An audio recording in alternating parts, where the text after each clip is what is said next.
They said a mother's lullaby could soothe any wound. Krista Bass's mother sang one every night, the same melody her grandmother sang, and her great-grandmother before that. But the night her mother died, she pressed a cold amulet into her daughter's palm and whispered, "Never let them see this. Never let them know what you are." 20 years later, holding that same amulet in a castle she was sold to, Krista finally understood. Some heirlooms aren't gifts. They're curses waiting for the right moment to awaken. She was born wrong. Wolfless in a pack of shifters, barren in a world that measured worth by cubs, cast off, discarded, forgotten. But the night they dragged her to the Alpha King's castle to try anything to save his dying wolfless son, the pendant her dead mother left her began to burn against her skin. Turns out, being broken was exactly what made her dangerous. Chapter 1. Sold to save a dying prince. The rope burns on Krista's wrists had stopped hurting 3 days ago. Now they were just another scar to add to the collection, physical reminders of every way she'd failed to be what her pack needed her to be. "Keep your head down," her father, Bernard Bass, hissed as the iron gates of the Thornwood Royal Castle groaned open before them. His fingers dug into her shoulder, not with affection, but with the desperate grip of a man trying to squeeze worth from a worthless stone. "Don't speak unless spoken to. Don't look anyone in the eye. And for the love of the moon goddess, don't mention that you're wolfless," Krista finished flatly. "Barren, rejected, worthless. I know the list, father. You've reminded me every day since Lester cast me aside." Bernard's hand cracked across her face before she could flinch away. The taste of copper flooded her mouth, familiar and almost comforting in its predictability. Pain, at least, was honest. Pain didn't pretend to be something it wasn't.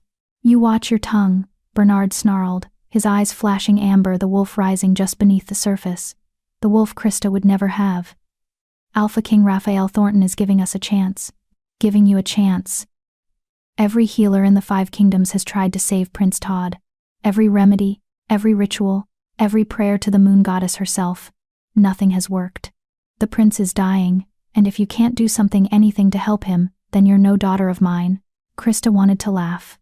She hadn't been his daughter for years, not since the night of her first shift that never came. Not since the pack healer examined her and declared her womb as empty and useless as her wolf. Not since Lester Carlson, the pack's strongest warrior and her fated mate, looked at her with disgust and spoke the words that still echoed in her nightmares.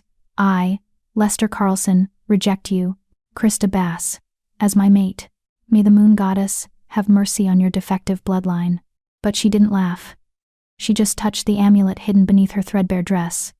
The one piece of her mother that Bernard hadn't been able to sell or trade away. It was warm against her skin, as it always was, a small comfort in a world that offered her none. The castle courtyard was chaos. Servants rushed past carrying steaming bowls of water and bundles of herbs.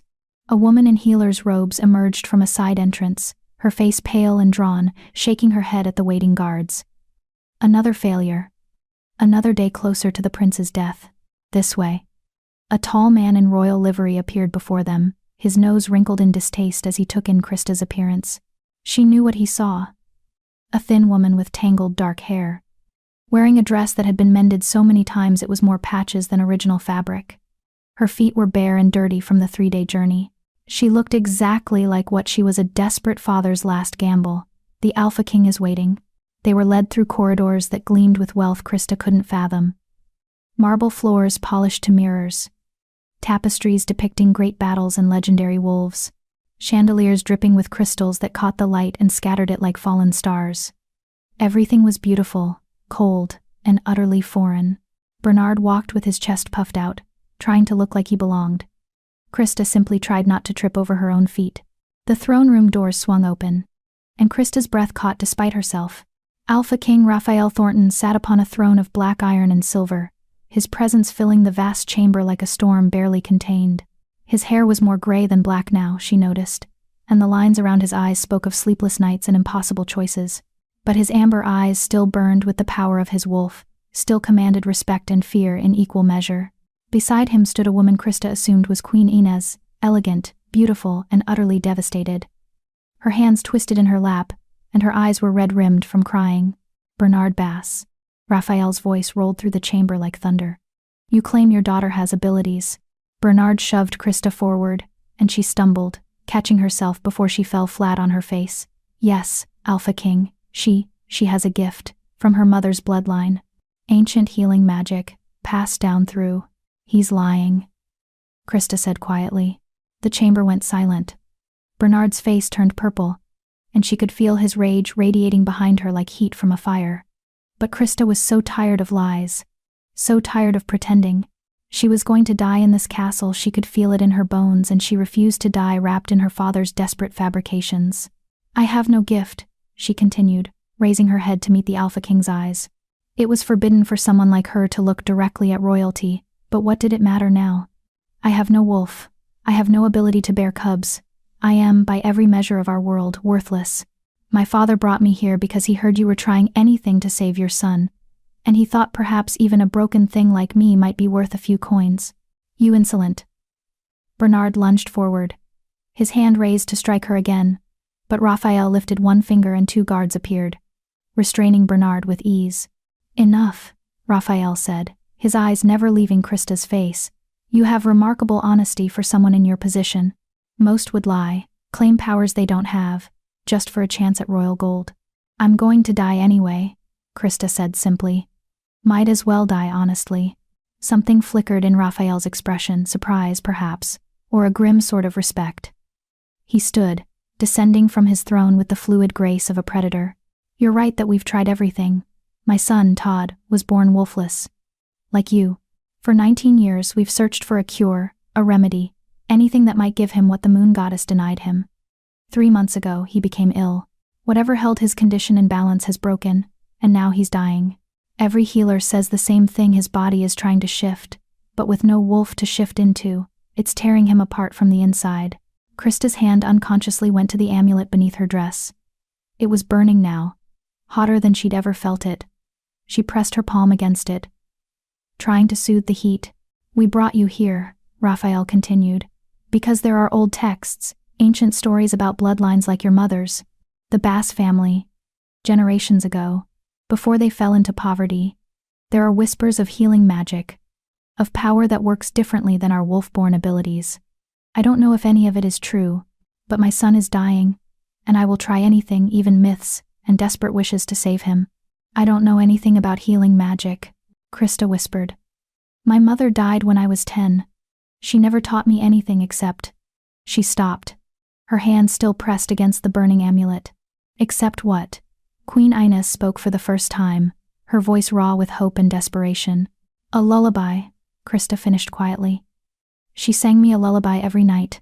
The same one her mother sang to her, she said. She said it was important, that I should never forget it. But that's all. Just a song. Raphael and Ines exchanged glances. The old texts mention songs, Raphael said slowly. Incantations passed down through female bloodlines, disguised as lullabies and nursery rhymes to survive when magic was hunted and destroyed. My son is in the East Wing, Ines said, standing abruptly. His chambers. He's not conscious most of the time now. The pain is too great. But if there's even a chance... Her voice broke. I'll take you to him, Raphael said, gesturing to the guards. Release Bass. He can wait in the servants' quarters. Now wait just a moment, Bernard protested. If my daughter succeeds, there's the matter of payment. If your daughter succeeds, Raphael said coldly, you'll receive more gold than your pack has seen in 3 generations. If she fails, you'll receive enough to cover the cost of your journey here and not a coin more. Those are my terms. Accept them or leave. Bernard's mouth worked silently for a moment, then he nodded jerkily and allowed himself to be led away. Krista was left standing alone before the Alpha King and Queen, her hand still pressed against the burning amulet, her heart pounding so hard she was sure they could hear it. Come, Raphael said, and his voice was gentler now. Meet my son. They walked through more corridors, these quieter and darker. The opulence faded, replaced by the hushed atmosphere of a sick room. Healers hurried past, their faces grim. The smell of herbs and medicine hung heavy in the air, mixed with something else, something wrong. The scent of a body eating itself from the inside out. The doors to Prince Todd's chambers were massive, carved with images of wolves running beneath a full moon. A cruel irony, Krista thought, for a boy who would never run as a wolf. Inside, the room was dim, curtains drawn against the afternoon sun, and in the center, in a bed that looked far too large for the figure it held, Lay Prince Todd Hawkins. Krista's breath caught. She had expected a boy. The text always said the prince, and in her mind, he'd been young, small, innocent. But Todd Hawkins was a man 19 years old, Raphael had said. And it showed in the breadth of his shoulders, the strong line of his jaw, the masculine hands that lay limp on the coverlet. He was beautiful. Even dying, even with his skin too pale and his breathing too shallow, he was the most beautiful thing Krista had ever seen. And the amulet around her neck burst into flames. Not real flames, she realized that even as she gasped and tore at her dress. But it was burning, searing against her skin like a brand. She ripped it free, the leather cord snapping, and the amulet fell to the floor, glowing with an inner light that pulsed in rhythm with Todd's labored breathing. "What is that?" Raphael demanded, staring at the glowing object. Krista couldn't answer. She was frozen, staring at Todd's face, because his eyes had opened gray eyes, storm cloud gray, and they were looking directly at her. "You," Todd whispered, his voice rough from disuse. "I've been dreaming of you." And then the amulet's light exploded outward, filling the room with blinding radiance, and Krista felt something inside her crack open, something that had been locked away and waiting all her life. The lullaby her mother taught her rose to her lips unbidden, and she began to sing. Chapter 2. When the amulet chose its healer. The lullaby spilled from Krista's lips like water from a broken dam, unstoppable, ancient, and carrying power she'd never known existed within her. The words were in a language she didn't consciously understand, yet her tongue shaped them perfectly, as if her blood remembered what her mind had forgotten. Salvare cor fractum, sanare animam divisam, quod maledictum est, benedicatur quod perditus est, imbeniatur. The amulet rose from the floor, spinning slowly in the air between Krista and Todd's bed. Its light pulsed brighter with each word she sang, casting strange shadows that seemed to dance with lives of their own. Krista felt pulled forward, her feet moving without her permission, until she stood at Todd's bedside, her hand reaching out to hover over his chest. "What's happening?" Queen Inez gasped. But her voice seemed to come from very far away. Krista couldn't have answered if she'd wanted to. The lullaby consumed her, pouring through her like she was merely a vessel, a channel for something far older and more powerful than herself. Her mother's voice echoed in her memory, singing this same song, and behind that, her grandmother's voice, and behind that, voices stretching back through generations of women she'd never known but whose blood ran in her veins. Todd's eyes remained locked on hers, wide and storm gray, and filled with something that looked like recognition. His lips moved, trying to form words, but only a soft exhale emerged. Then his back arched, his body convulsing, and Krista watched in horror as his skin seemed to ripple, bones shifting beneath the surface. "He's trying to shift," Raphael said urgently. "This always happens before the worst of the pain. We need to restrain him before." But Krista's hand pressed down on Todd's chest, and the convulsions stopped. The amulet descended, settling against his heart, and where it touched his skin, veins of light spread outward like roots seeking water. Todd gasped, his eyes rolling back, and for a terrible moment, Krista thought she'd killed him. Then he breathed. Really breathed. Deep and full, his chest rising and falling in a steady rhythm for what looked like the first time in weeks. The lullaby ended, the light faded. The amulet cooled and darkened, becoming once again just a piece of old metal on a leather cord. Krista swayed, suddenly exhausted, and would have fallen if Raphael hadn't caught her arm. "What did you do?" he demanded. But there was no anger in his voice, only awe and desperate hope. "I don't know," Krista whispered. Her throat was raw, as if she'd been singing for hours instead of minutes. That's never happened before. I've sung that lullaby 1,000 times, but never." "Look at him," Inez breathed, moving to her son's bedside. "His color. It's returning." She was right. The deathly pallor was fading from Todd's skin, replaced by a healthier tone. His breathing remained steady and strong. The lines of pain that had been etched into his face were smoothing. And as they watched, his eyes opened again, clearer now, more focused. "Mother?" Todd's voice was weak but coherent. "Father? I'm here, son." Raphael moved to the other side of the bed, his hand gripping Todd's shoulder. "We're both here. How do you feel?" Todd's brow furrowed as if he was taking inventory of his body. "The pain. It's quieter. Not gone, but..." His eyes found Krista again, standing frozen at the foot of his bed. "Who are you?" Krista opened her mouth, but no words came. What could she possibly say? "I'm nobody. I'm broken. I'm the girl your father bought from her desperate father because he's tried everything else, and I'm apparently the bottom of the barrel. This is Krista Bass, Raphael answered when she remained silent. She has a gift. One that seems to be helping you. Krista, Todd repeated, and the way he said her name made something in her chest twist painfully. Like he was tasting it, memorizing it, claiming it. The woman from my dreams. You've dreamed of her? Inez asked, surprised. For weeks now. Ever since the pain got worse.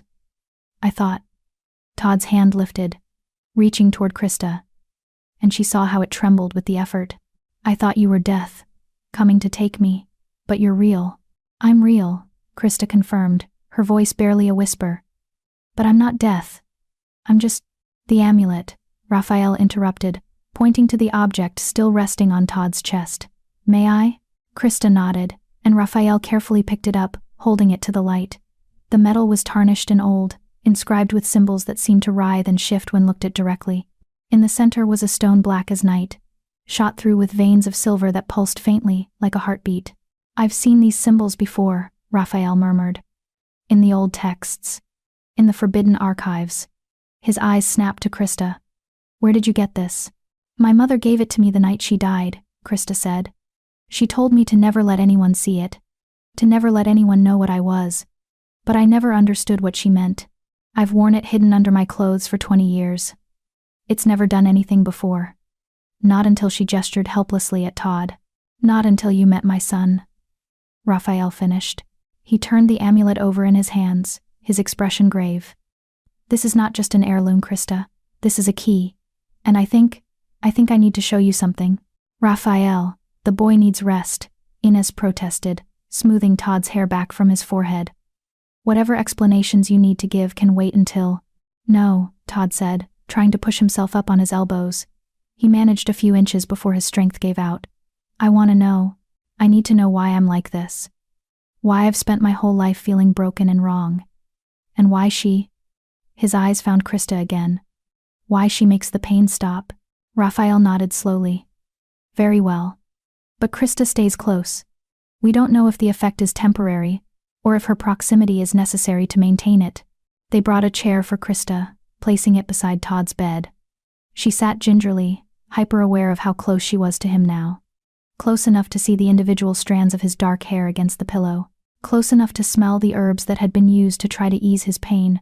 Close enough to see the exact moment when his eyes tracked to her scarred wrists and his expression hardened. Who hurt you? Todd asked quietly.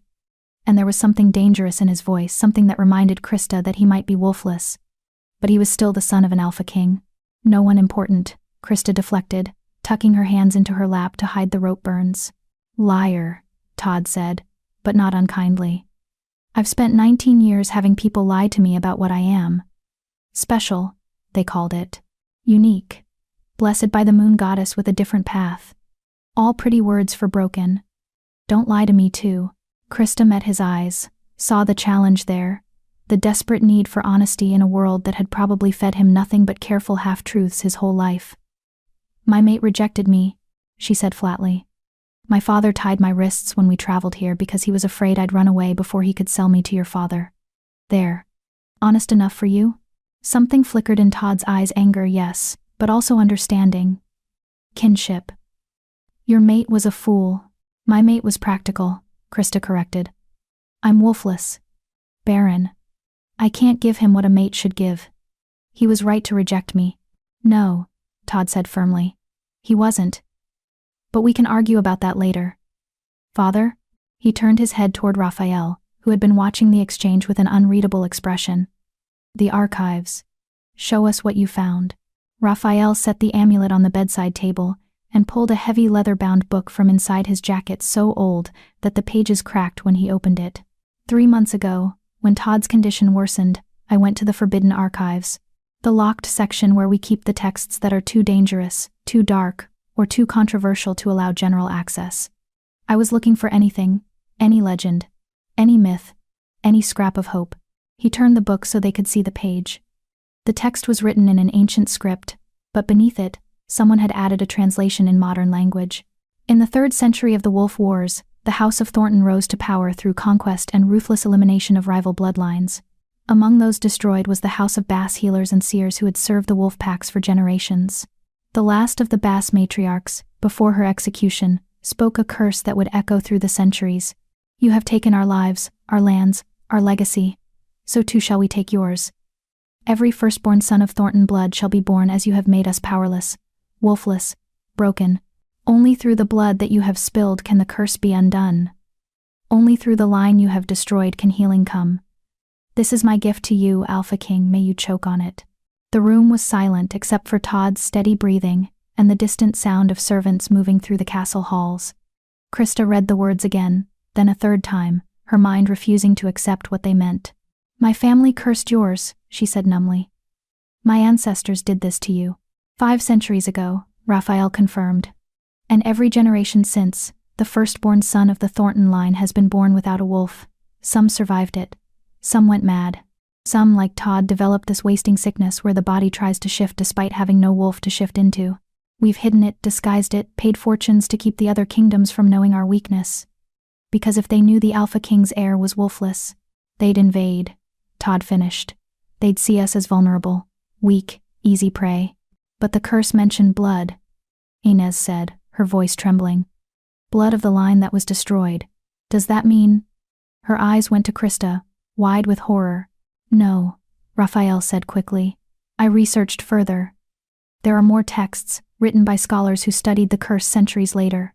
They theorized that the blood referred to wasn't literal sacrifice, but bloodline, that someone from the Bass family, the healing bloodline, would need to willingly help a Thornton, that the curse could only be broken through genuine healing, not violence. But the Bass family was destroyed," Todd said. "You just said they were executed. How?" "Not all of them," Krista heard herself say. Her voice sounded distant, dreamlike. "My mother told me once that her grandmother's grandmother fled the execution. That she was pregnant, and she ran, and she hid, and she passed down a secret through the female line. A song to remember. An amulet to protect. Instructions to never reveal what we were. Because any Thornton who found you would kill you," Raphael said quietly. "Out of fear, or revenge, or the desperate hope that eliminating the bloodline entirely might break the curse another way. Your family has been in hiding for 500 years, fragmenting, scattering, losing their power and knowledge generation by generation. Until my mother died and left me with nothing but a lullaby I didn't understand, and an amulet that didn't work," Krista finished. She felt numb, hollowed out. "I'm the last one, aren't I? The last of the Bass healers. That's why my wolf never came. That's why I can't bear cubs. Because all that power, all that magic, got concentrated into this." She touched her chest where the amulet had burned. "Into healing him." She looked at Todd, really looked at him, and saw in his face the same realization dawning. They were 2 halves of an ancient equation. His family had destroyed hers. Her family had cursed his. And now, 5 centuries later, they were the last remnants of that bitter war. A broken prince and a powerless healer. Bound together by blood and vengeance and desperate hope. "I don't want you to die," Todd said suddenly, urgently. "Whatever this curse requires, whatever the healing costs, I won't let it kill you." "You don't even know me," Krista said, startled. "I've been dreaming of you for weeks," Todd replied. "I've heard your voice singing in my sleep. Felt your presence like a promise that I might survive this. And now you're here, real and solid, and looking at me like I'm not broken, like you understand what it means to be told you're worthless every day of your life. So no, I don't know your favorite color, or what makes you laugh, or what you want from life. But I know I don't want you to die saving me. There has to be another way." "Maybe there is," Raphael said, still studying the ancient text. "The scholars wrote that the curse was never fully understood, that the Bass matriarch's words were deliberately cryptic. Only through the blood that you have spilled can the curse be undone. Maybe it doesn't mean Krista has to die. Maybe it just means that I have to stay," Krista finished. "That the healing isn't one moment, one dramatic sacrifice, that it's time, proximity, repeated rituals." She looked at Todd, saw the hope flickering in his storm-gray eyes. "That I have to sing to you every day until the curse breaks completely." "How long?" Inez asked. "How long would that take?" "I don't know," Raphael admitted. "The texts don't say. Weeks, months, maybe longer." "Then she stays," Todd said firmly. "As long as it takes." She stays here, in the castle, close enough to, he paused, seeming to realize he'd just commanded a complete stranger to upend her entire life. If you're willing, he added, softer now. I know you didn't choose this. Didn't choose to be tied to a dying prince and an ancient curse. If you want to leave, if you want the gold my father promised, and a chance to build a life somewhere far from here, I'll understand. But I'm begging, please stay.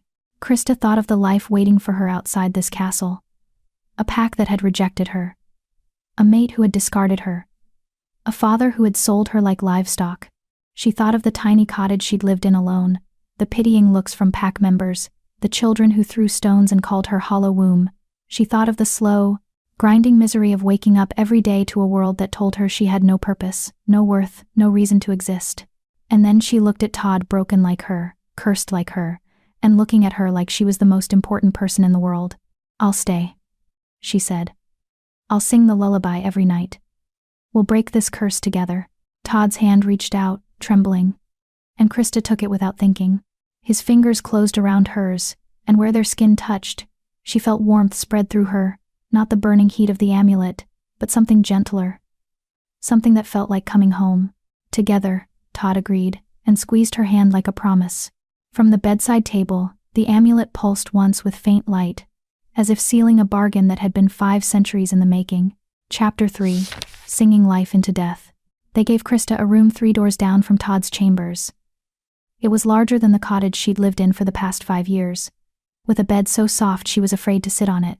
Servants brought her clean clothes, simple dresses in muted colors, but made of fabric finer than anything she'd ever owned. They brought hot water for bathing, scented oils, a tray of food that could have fed her for a week back in her pack. She touched none of it. Instead, she stood at the window, watching the sun set over the castle grounds, and tried to process everything that had happened in the span of a few hours.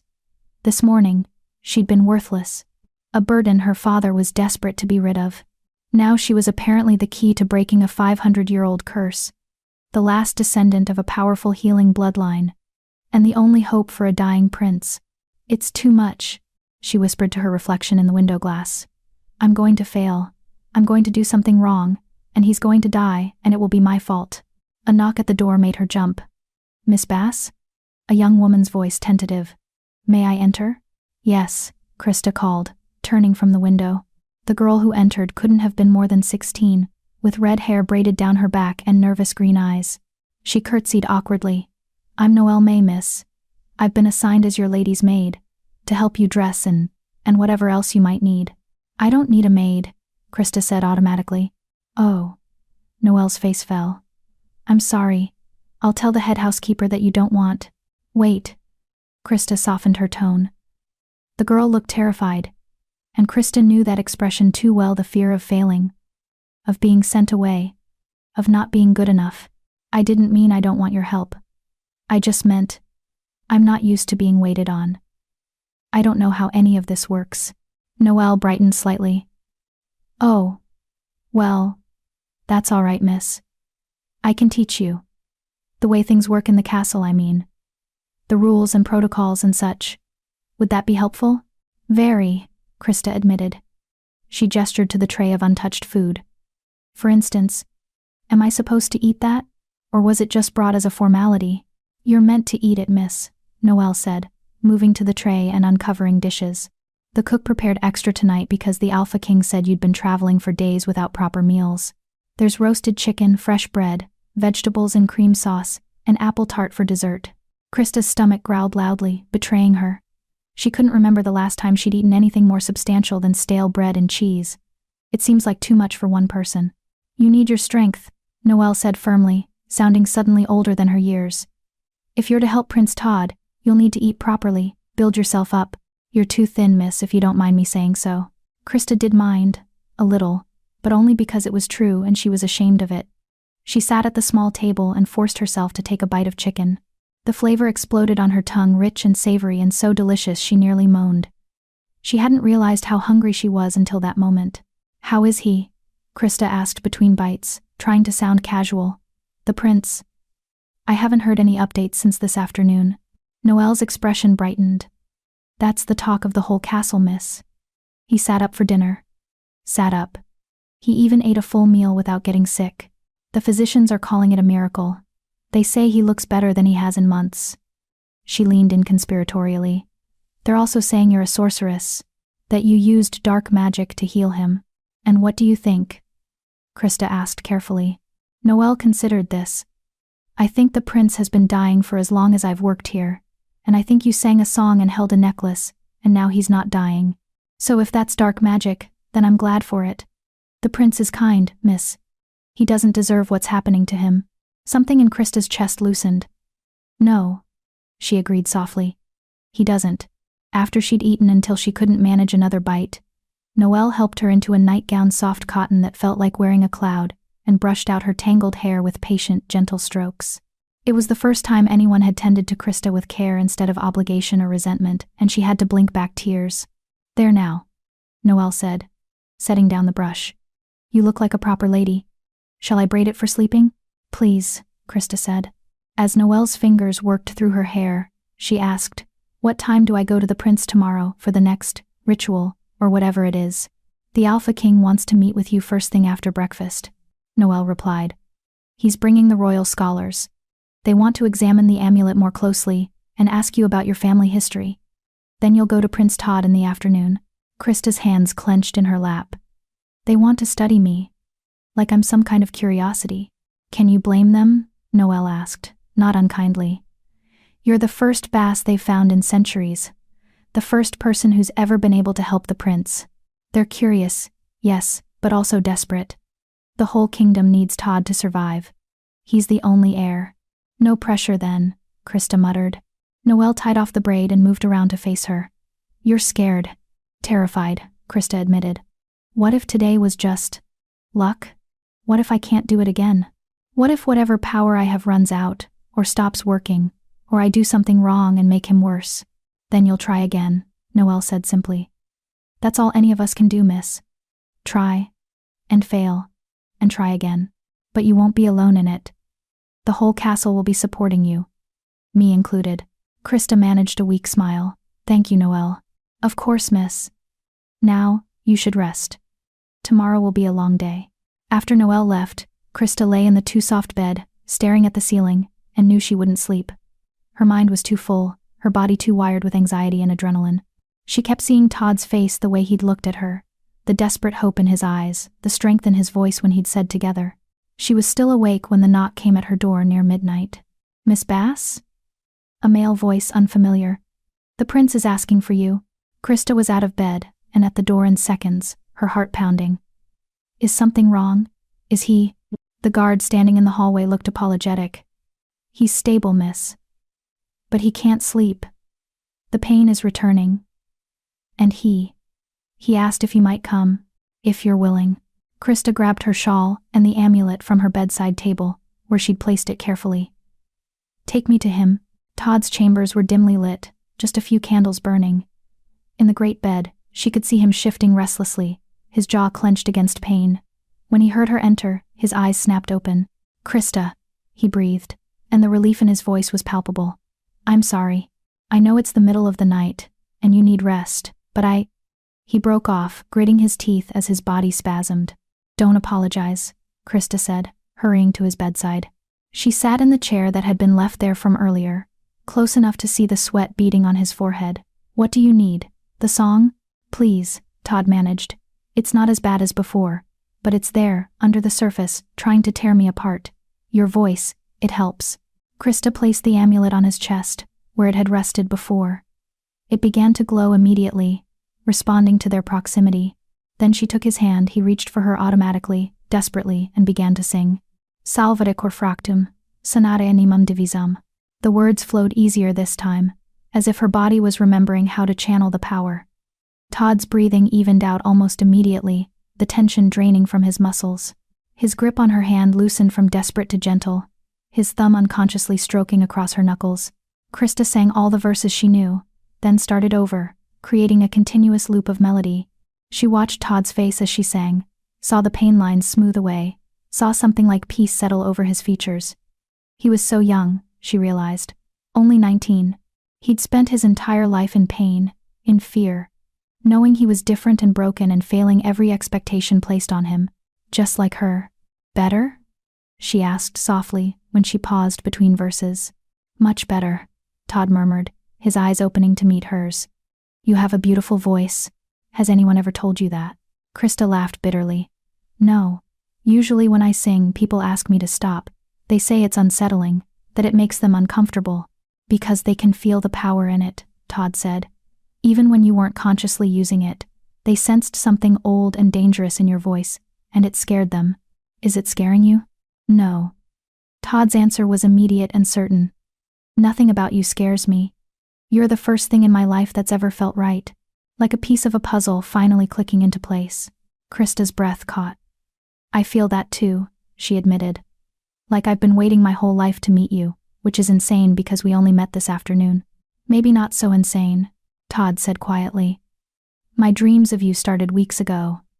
What if somehow, even before we met, we were calling to each other? The curse trying to break itself, drawing us together? Magic doesn't work like that, Krista said, but even as she spoke, she wasn't sure. What did she really know about magic? About curses and healing and ancient bloodlines? How do you know? Todd challenged gently. We're in completely uncharted territory here. Two people who shouldn't exist wolfless in a world of wolves connected by a 500-year-old curse. Maybe the rules don't apply to us.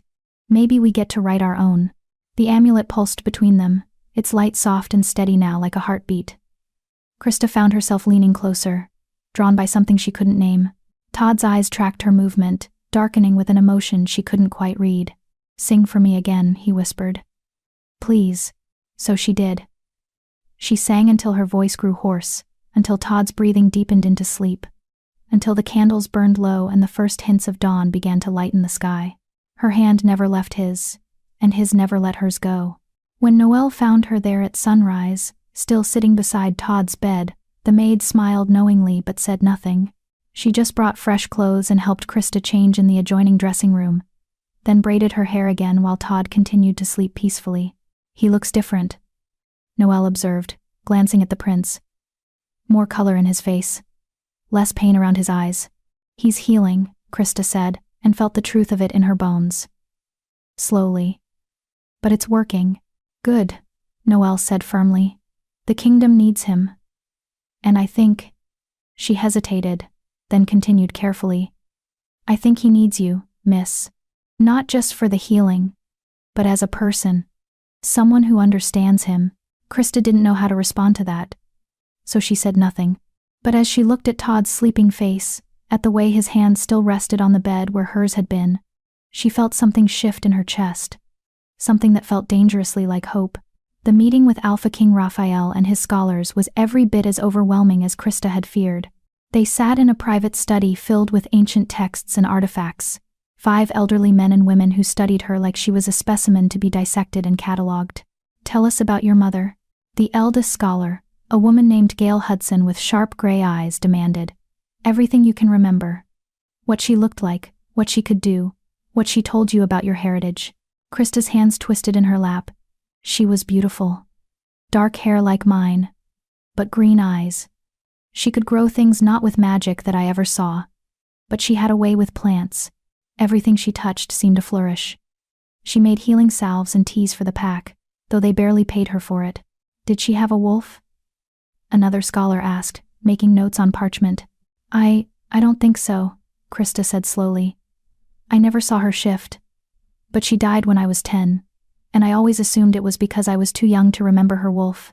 She was likely wolfless like you, Gail said, nodding as if this confirmed something. The healing magic and the wolf magic are incompatible in the Bass bloodline. You can have one or the other, but not both. Your ancestors chose healing, and the cost was their wolves. That's why the curse worked, Raphael said, from where he stood by the window. The Bass matriarch cursed the Thornton firstborns to be wolfless, the exact condition she and her bloodline lived with by choice. It was poetic justice in her mind, making us understand what we'd destroyed. But why make it hereditary? Krista asked. Why curse generations of innocent children for something their ancestors did? Because that's what your ancestors experienced, Gail explained. When the Thorntons destroyed the Bass family, they didn't just kill the adults, they killed the children too. Entire bloodlines erased. So the matriarch ensured the Thorntons would feel that same loss, that same grief, generation after generation. The room fell silent, heavy with the weight of ancient tragedy. Krista thought of Todd, born into a curse he'd had no part in creating, suffering for sins committed 500 years before his birth. The injustice of it burned in her chest. How do we break it completely? She asked. I'm singing the lullaby, using the amulet, and it's helping him. But is that enough? Or is there more I need to do? The scholars exchanged glances. We don't know, one of them admitted. The texts are incomplete. Deliberately so, we think. The Bass matriarch didn't want to make it easy, but there are fragments that suggest the cure requires time, proximity, and… He hesitated. And what? Raphael demanded. Connection, Gale said quietly. Emotional connection. The curse was born of hate and grief. Perhaps it can only be fully broken by opposite emotions. Love, Krista whispered, understanding dawning. It requires love. Not necessarily romantic love, Gale said quickly, but genuine care, compassion, the willingness to sacrifice for another. The lullaby channels the healing power, but emotion fuels it. The stronger your desire to save him, the more effective the magic will be. Krista's mind reeled. So you're saying I need to care about him? For the healing to work? You already do, Raphael said, watching her carefully. I saw your face last night when the guard came to fetch you. You didn't hesitate. You didn't ask what you'd get in return. You just came because he needed you. He was in pain, Krista said defensively. Of course I came. Exactly, Raphael said softly. That's the connection the curse requires. That's what will break it. Krista stood abruptly, needing to move, to escape the weight of their stares. This is too much. You're asking me to what? Fall in love with him? A prince I just met? That's insane. We're not asking you to do anything, Gale said. We're simply explaining what the magic requires. What happens between you and Prince Todd is your business. But if you want to save him, truly save him, not just ease his symptoms, then you need to let yourself feel, let yourself connect. Stop holding yourself at a distance. I don't hold myself at a distance, Krista protested weakly. Don't you? Raphael challenged. You've been hurt, rejected, told you're worthless. So you've built walls to protect yourself. But those walls are going to prevent the healing from completing. You need to let them down. Let Todd in. Let yourself be vulnerable. And if I can't, Krista whispered. What if I'm too broken for that? Then we'll find another way, Raphael said firmly. But I don't think you're broken, Krista. I think you're exactly what my son needs. And I think he's exactly what you need. Sometimes the universe has a strange way of bringing the right people together, even across centuries of hatred and pain. Krista wanted to argue, to protest, to run from this room and this castle and these impossible expectations. But then she thought of Todd's hand holding hers through the night. His voice sang together. The way looking at him made her feel less alone for the first time in years. I'll try, she said finally. I can't promise anything, but I'll try. That's all we ask, Raphael said, and the relief in his voice was evident. She spent the rest of the day with Todd, and it was easier than she'd expected. They talked about everything and nothing, his childhood in the castle, her memories of her mother, books they'd both read, dreams they'd had. He made her laugh with dry observations about court politics. She made him smile with stories of her disastrous attempts at learning to cook. And every few hours, she sang the lullaby, watching the amulet glow and feeling the power flow through her into him. Each time, he looked stronger. The pain receded further. His movements became less labored. I can feel it working, Todd said as the sun set outside his window. Not just the absence of pain, but something growing stronger inside me. Like a part of me that's been sleeping is finally starting to wake up. Your wolf? Krista asked hopefully. Maybe. Or maybe just me. The person I was always supposed to be. Before the curse stunted everything. He reached for her hand, and she gave it without hesitation now. Thank you. For staying. For trying. For not treating me like I'm made of glass. You're not made of glass, Krista said. You're stronger than anyone I've ever met. You've survived 19 years of something that would have killed most people. That takes incredible strength. So have you, Todd pointed out. Survived in a world that told you that you were worthless. That's its own kind of curse. Maybe we're both cursed, Krista said softly. And maybe we're both healing each other. Todd's thumb traced patterns on her palm, and she felt warmth spread up her arm, into her chest, settling somewhere near her heart. "I'd like that," he said. "Being healed by you, healing you in return, building something new out of all this brokenness." The amulet pulsed between them, glowing soft and steady, and Krista realized with a start that she wasn't afraid anymore. Not of the magic, not of the curse, not even of the feelings growing in her chest whenever she looked at Todd. Maybe, she thought, the scholars were right. Maybe the key to breaking the curse was simply letting herself feel, letting herself hope, letting herself believe that she might deserve something good after all. "Sing for me?" Todd asked, settling back against his pillows. Krista smiled and began the lullaby, her voice strong and sure, and watched as healing light filled the room like a promise being kept. Chapter 4. The Invisible Thread Between Broken Souls. 2 weeks passed in a rhythm that felt almost like peace. Krista would wake in her chambers, breakfast with Noelle chattering about castle gossip, then spend her mornings in the library studying the ancient texts with the scholars. They were trying to piece together more information about the Bass bloodline, about the curse, about what might be required to complete the healing. The afternoons and evenings belonged to Todd. They fell into an easy companionship that surprised Krista with its naturalness. Todd was well-read and curious, with a dry wit that caught her off guard and made her laugh when she least expected it. He asked her questions about her life before the castle, real questions, not the polite surface inquiries people usually made. He wanted to know what had hurt her, what had sustained her, what she dreamed about in the darkest parts of night. And slowly, carefully, she told him.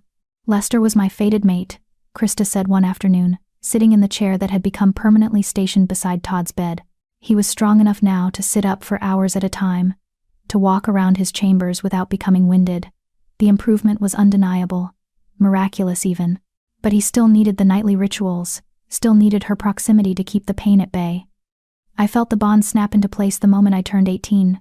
It was like lightning in my veins, this certainty that he was mine and I was his." "But you didn't have your wolf yet," Todd said, understanding already where this was going. "No. And when my first shift never came, when the pack healer examined me and announced to everyone that I was barren." Krista's hands twisted in her lap. "Lester looked at me like I'd betrayed him, like I'd deliberately become defective just to ruin his life. He rejected the bond 2 days later, in front of the whole pack, said he deserved a mate who could give him strong cubs, not a hollow shell pretending to be a woman."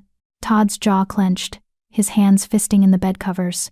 "I want to find this Lester and show him exactly what I think of men who treat their mates that way." "You don't have a wolf to fight him with," Krista pointed out. But she was oddly touched by his anger on her behalf. "I don't need a wolf to make a man regret his choices," Todd said darkly. Then his expression softened. "How did you survive it? The rejection bond, I've read it's excruciating." "It was," Krista admitted. "For weeks, I felt like I was dying. Like something vital had been ripped out of my chest. But eventually, the pain faded to a dull ache, and then to nothing at all. Now when I think of Lester, all I feel is," she searched for the right word, "relief. That I'm not tied to someone who saw me as a broodmare first, and a person second." "Good," Todd said firmly. "You deserve better than that. You deserve someone who sees you, really sees you, and recognizes how extraordinary you are." Krista felt heat rise in her cheeks. "I'm not extraordinary. I'm just—" "Don't," Todd interrupted gently. "Don't diminish yourself. You're the last of an ancient bloodline. You're healing a curse that's plagued my family for 5 centuries. You stayed here even though you could have taken my father's gold and disappeared. You sit with me night after night, singing until your voice is raw, draining yourself to keep me alive. That's extraordinary, Krista. Own it." She met his eyes, saw the sincerity there, the absolute conviction, and something in her chest cracked open a wall she hadn't even realized she'd built. "You make me feel like I matter," she whispered. "Like my life has purpose." "Your life has always had purpose," Todd said. "You just couldn't see it because everyone around you was determined to make you feel small. But you're not small, Krista. You're powerful and brave and kind, and I—" He stopped abruptly, looking away. "You what?" Krista prompted, leaning forward. Todd was quiet for a long moment. When he spoke again, his voice was carefully neutral. "I'm grateful. For everything you're doing. For giving me a chance at a real life." It wasn't what he'd been about to say, Krista was certain of that. But she didn't push. They were both navigating unfamiliar territory. both trying to understand what was growing between them. Rushing it would only break something fragile and precious. "Tell me about your dreams," she said instead, changing the subject. "The ones you had before I arrived. You said you saw me in them." Todd's shoulders relaxed, grateful for the shift. "Yes. They started about a month before you came. At first, it was just a voice singing in a language I didn't understand. The song would ease the pain, make it bearable. Then the voice became a figure always in shadow, always just out of reach. Dark hair, pale skin, sad eyes. I'd try to get closer, to see clearly, but I'd wake up before I could." "That's unsettling," Krista said. "Dreaming of someone you've never met." "I thought I was going mad," Todd admitted. "Or that it was a side effect of the pain. My mind creating comfort where none existed. But then you walked into my room, and I knew. That was the face from my dreams. That was the voice I'd been hearing. You were real." "The curse," Krista murmured. "It must have been connecting us, drawing us together even before we met." "Or maybe fate," Todd suggested. "Not everything has to be about the curse. Maybe some part of me just recognized you. Knew you were important. Knew I needed you." The amulet, resting as always on Todd's bedside table, pulsed with soft light. It did that sometimes now, even when Krista wasn't actively using it, as if it approved of their conversations, their growing closeness. "I need to practice the ritual," Krista said, standing and reaching for the amulet. "Gail says the more often I channel the power, the stronger it becomes. We should do at least 2 sessions today." "Always so dutiful," Todd teased, but he was already shifting to make room for her to sit on the edge of his bed, a new development in their routine. The proximity made the magic stronger, the scholars had discovered. The closer they were, the more effective the healing. Krista settled beside him, close enough that their shoulders touched. She placed the amulet over his heart, and it immediately began to glow, responding to their nearness. "Ready?" "Always," Todd said, and his hand found hers, fingers intertwining. She sang, and the power flowed through her like water through a riverbed, easier now, more natural. The words no longer felt foreign on her tongue. She understood them instinctively, though the scholars still debated their exact translation. Something about mending broken hearts, healing divided souls, blessing what had been cursed, finding what had been lost. The light from the amulet grew brighter, pulsing in rhythm with Todd's heartbeat. Krista felt the connection between them strengthen, felt her life force flowing into him, felt his gratitude and wonder flowing back. It was intimate in a way that had nothing to do with bodies and everything to do with souls. When the song ended, they sat in silence for a moment, both breathing hard as if they'd been running. The amulet's light faded slowly, reluctantly. "It's stronger every time," Todd said, his voice rough. "The connection. I can feel you inside me now. Not just during the ritual but always, like you've taken up permanent residence in my chest." "I feel it too," Krista admitted. "Like there's a thread connecting us. I know when you're in pain before anyone tells me. I know when you're happy, when you're frustrated, when you're afraid." "The mate bond," Todd said quietly. Krista's head snapped up. "What?" "That's what it sounds like. The mate bond. My parents describe it the same way, this constant awareness of each other, this emotional connection that transcends distance." Todd's storm-gray eyes searched hers. "The scholars said the healing requires connection. Emotional connection. What if the curse breaking is creating a mate bond between us?" "That's not possible," Krista said automatically. "Mate bonds are chosen by the moon goddess. They can't be manufactured by magic." "Says who?" Todd challenged. "Ancient curses aren't supposed to be real either. But here we are. What if the curse and the cure are 2 sides of the same coin? What if breaking the curse requires the exact opposite of what created it, not hatred and vengeance, but the deepest connection 2 people can have?" Krista's heart was pounding so hard she was sure Todd could hear it. "If that's true, then we're mates," Todd finished. "Bound by magic and curse and 5 centuries of waiting. Fate, or coincidence, or deliberate design, does it matter? I feel it, Krista. This pull toward you. This certainty that you're mine and I'm yours. Tell me you don't feel it too." She should deny it, should laugh it off as the product of forced proximity and heightened emotions, should protect herself from more potential heartbreak. But looking into Todd's eyes, feeling the thread that connected them pulling taut, Krista couldn't lie. "I feel it," she whispered. "I've felt it since the first moment I saw you. But Todd, I'm not. I can't be your mate. You're a prince. You need someone who can give you heirs, who can strengthen alliances, who knows how to navigate court politics. I'm a wolfless, barren nobody from a pack that barely tolerated my existence." "Stop," Todd said firmly. He turned to face her fully, both hands coming up to cup her face. "Stop telling yourself you're not enough. Stop believing the lies that Lester and your pack and your father fed you. You're healing me. You're breaking a curse. You're powerful and brave and beautiful, and I don't care if you can't give me heirs. I care that you make me laugh. I care that you understand what it's like to be broken. I care that when you sing, I feel like I might actually survive this. That's what matters." Tears burned in Krista's eyes. "Your father will never allow it. The kingdom needs an heir. A proper heir with a wolf and a mate who can." "Let me worry about my father," Todd said. "Right now, in this moment, it's just us. Just you and me. And this bond growing between us. Can we have that? Can we just feel this without worrying about kingdoms and heirs and what everyone else expects?" Krista knew she should say no. Knew she should keep her distance, protect her heart, remember that she was here to heal him, not to fall in love with him. But the thread between them pulled tight, and she found herself leaning into his touch, letting her eyes flutter closed. "Yes," she breathed. "Just for now. Just for this moment." Todd's forehead rested against hers, and they breathed together, synchronized. The amulet pulsed once, twice, 3 times a heartbeat of approval. The peace lasted 4 more days. Krista should have known it was too good to be true, should have recognized that happiness, for people like her, was always temporary.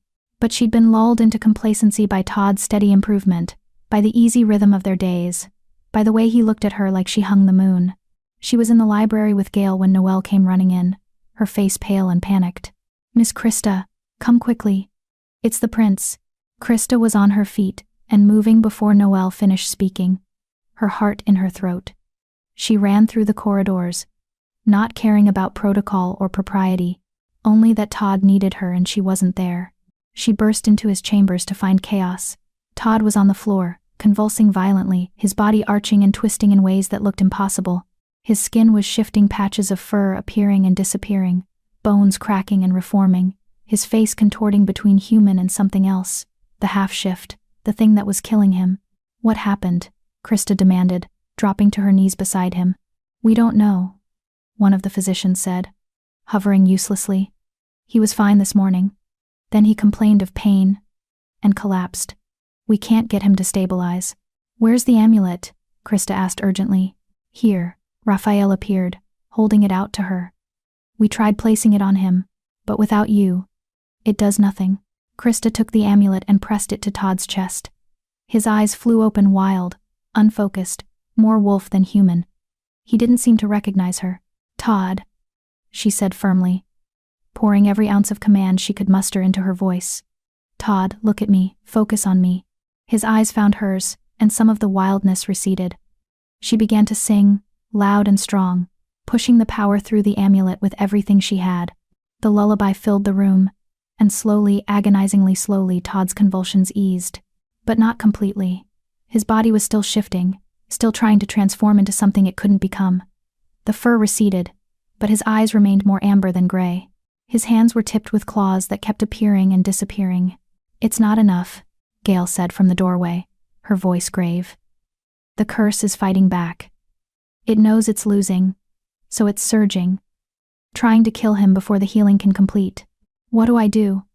Krista asked desperately, still singing between words. "More power," Gale said. "You need to give him more. But Krista, if you do that, it will drain you. Significantly, you could—" "I don't care," Krista interrupted. "Tell me how." "Blood," Gale said reluctantly. "Your blood mixed with the ritual. It's the most direct connection. The purest form of your power." Krista didn't hesitate. She grabbed a letter opener from Todd's desk and sliced across her palm, hissing at the sharp pain. Blood welled immediately, and she pressed her bleeding hand to Todd's chest, over the amulet, and sang. The effect was immediate and overwhelming. Power surged through her like lightning, so intense it was almost painful. The amulet blazed with light so bright everyone in the room had to look away. Todd screamed a sound that was half human, half wolf, and his body arched one final time before going completely still. For a horrible moment, Krista thought she'd killed him. Then his chest rose and fell in a deep, steady breath. His eyes opened fully gray now, fully human, fully him. "Krista," he croaked, his hand coming up to cover hers where it still pressed against his chest. "I'm here," she said, but her voice sounded distant even to her own ears. The room was spinning, darkness creeping in at the edges of her vision. She'd given too much, poured too much of herself into him. "Someone catch her," she heard Gale say urgently. And then she was falling into darkness, while Todd's voice called her name desperately from somewhere far away. She woke in her own chambers, tucked into her too-soft bed. Noelle was sitting in a chair beside her, embroidering, and jumped up when Krista stirred. "Miss." "Thank the goddess. You've been asleep for 2 days." 2 days? Krista tried to sit up and immediately regretted it. Her body felt like it weighed 1,000 pounds, and every movement took enormous effort. "Don't move," Noelle scolded, gently pressing her back down. "The physician said you need complete rest. You nearly died, miss. Drained yourself to almost nothing, saving the prince." "Todd," Krista said urgently. "Is he?" "He's fine," Noelle assured her quickly. "Better than fine, actually. He's been going mad, demanding to see you, but the Alpha King forbade it. Said you needed rest without distractions." Relief flooded through Krista, and she let herself relax back into the pillows. He was alive. He was fine. That was all that mattered. "There's something else," Noelle said hesitantly. "While you were unconscious, the prince's wolf emerged." Krista's eyes flew open. "What?" "Just for a moment.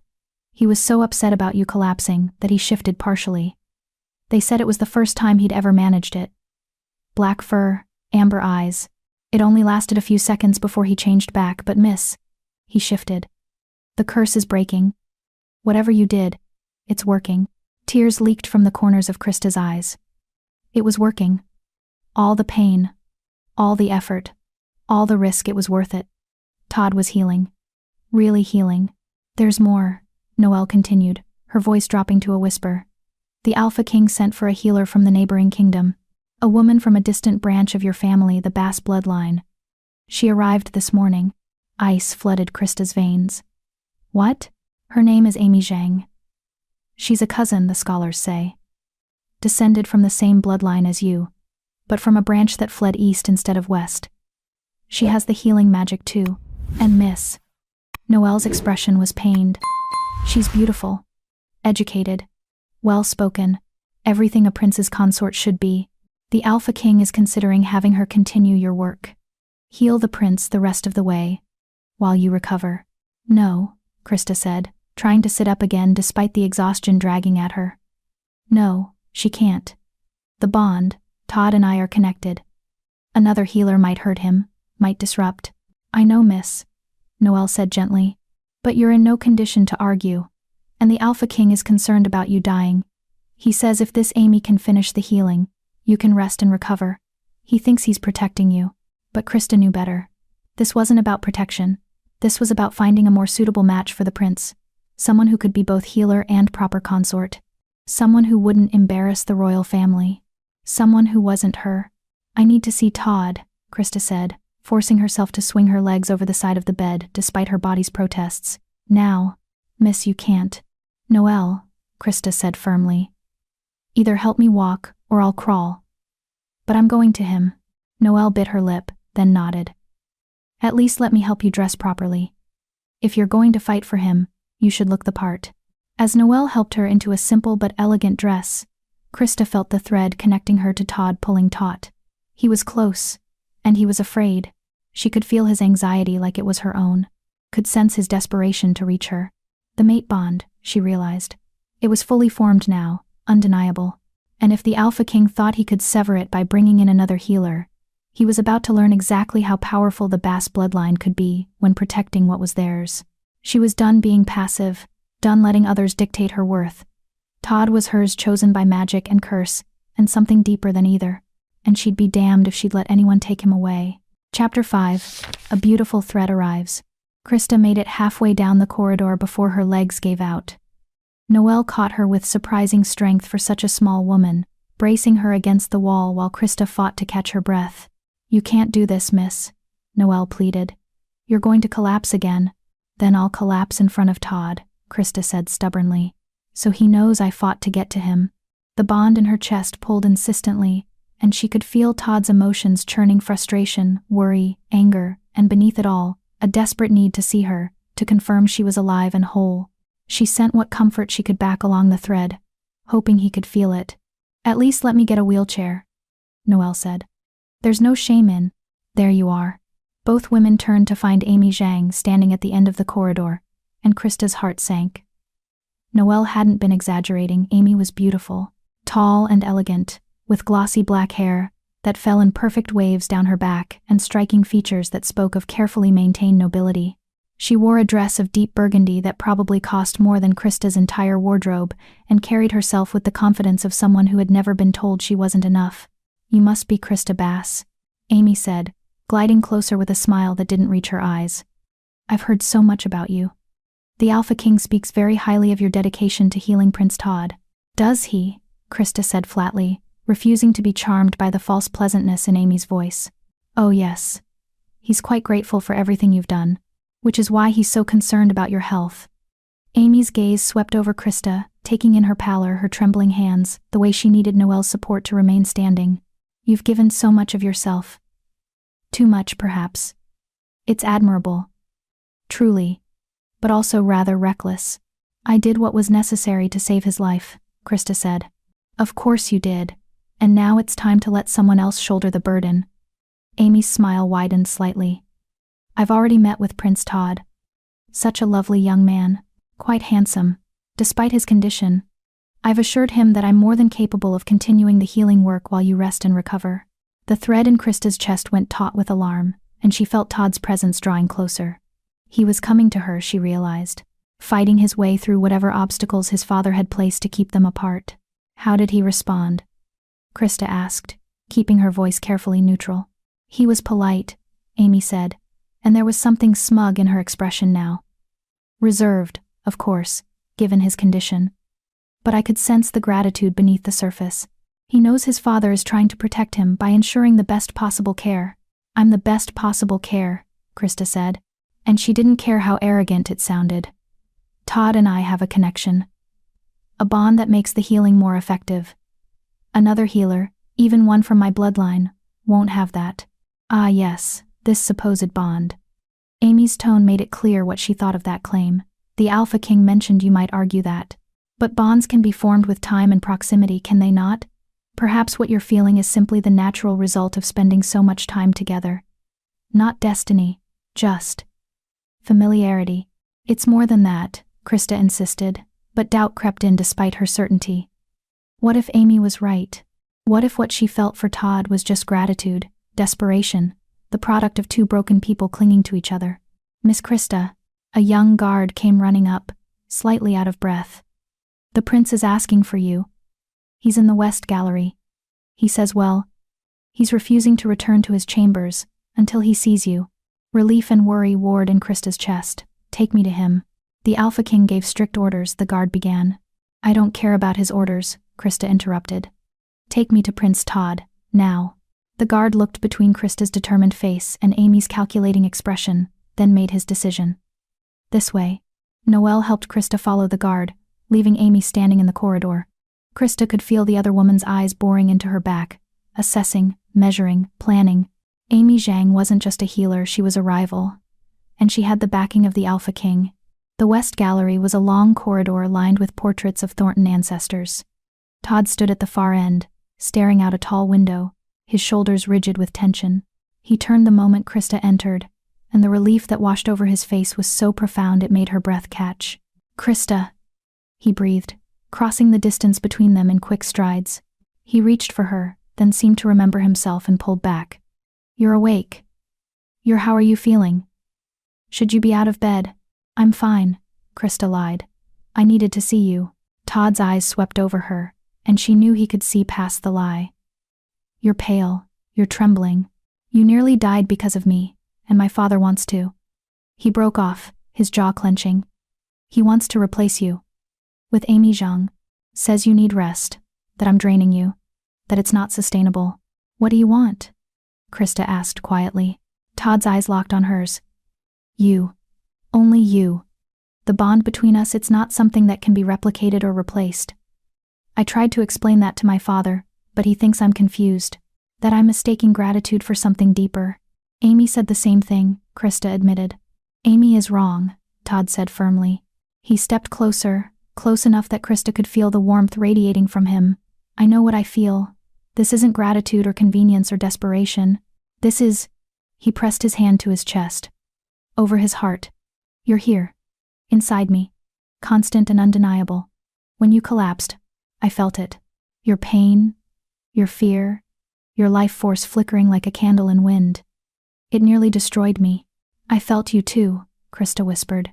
When you shifted, the triumph and terror and wonder of it, I felt all of it. That's not normal proximity bonding, Todd said. That's a mate bond. And my father can bring 100 healers from 100 branches of your family tree. But none of them will have what we have. None of them will be you. Behind them, someone cleared their throat. Krista and Todd turned to find Alpha King Raphael standing in the gallery entrance, his expression grave. Beside him stood Amy Zhang, looking perfectly composed. I see you've found each other, Raphael said. Despite my explicit instructions that Krista needed rest. With all due respect, Father, your instructions were wrong, Todd said, and there was steel in his voice that Krista had never heard before. Separating us doesn't help the healing. It hinders it. You're biased, Raphael said. You've formed an attachment to the girl, which is understandable given the circumstances, but that attachment is clouding your judgment. Miss Zhang here has offered to continue the healing work while Miss Bass recovers. She has the same bloodline, the same magic. There's no reason she can't. Except for the mate bond, Todd interrupted.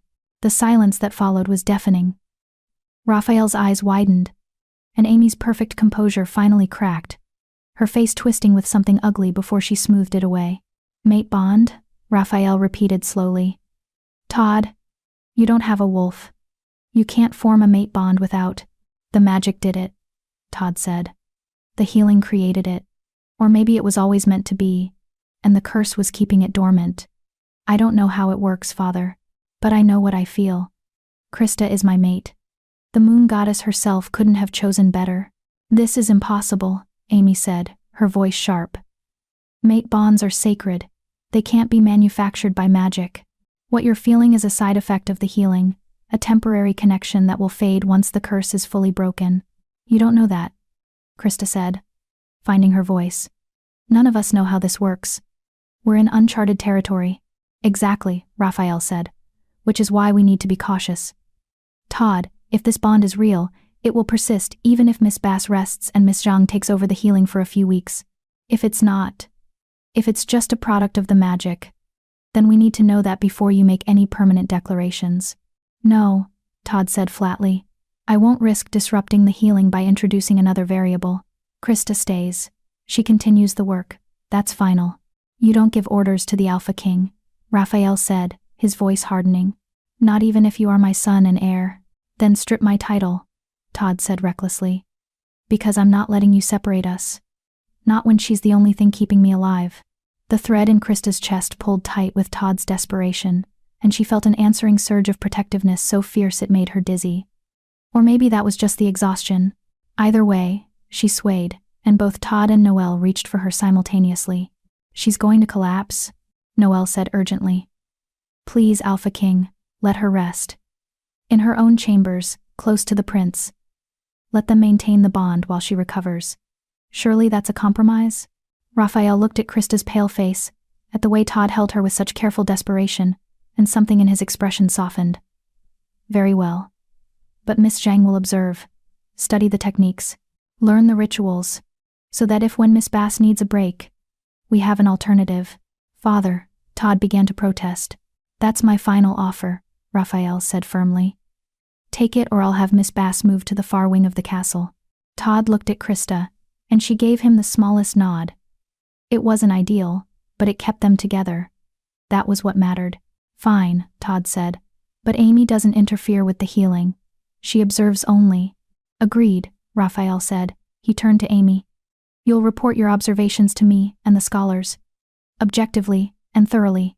Amy's smile was razor sharp. Of course, Alpha King. I live to serve. The next week was torture. Amy shadowed Krista constantly, watching every ritual, studying every gesture, taking copious notes.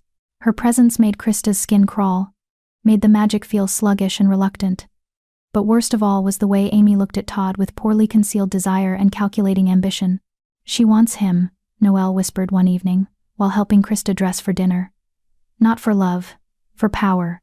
A prince's mate would elevate her status significantly." "He's not available," Krista said, trying to keep the jealousy out of her voice. "Try telling her that." Noelle secured the last button. "She's been asking the staff questions. About you, about your relationship with the prince, about whether you're really mates or just playing at it." "What are people saying?" Noelle hesitated. "Mixed things. Some believe you. They see the way you look at each other, the way the magic responds to your connection. But others," she trailed off. "Others think I'm a desperate, wolfless nobody trying to trap a prince." Krista finished bitterly. "I don't think that," Noelle said firmly. "And neither does anyone who's actually spent time with you and the prince. The bond is obvious to anyone with eyes." "But was it?" Krista stared at her reflection in the mirror.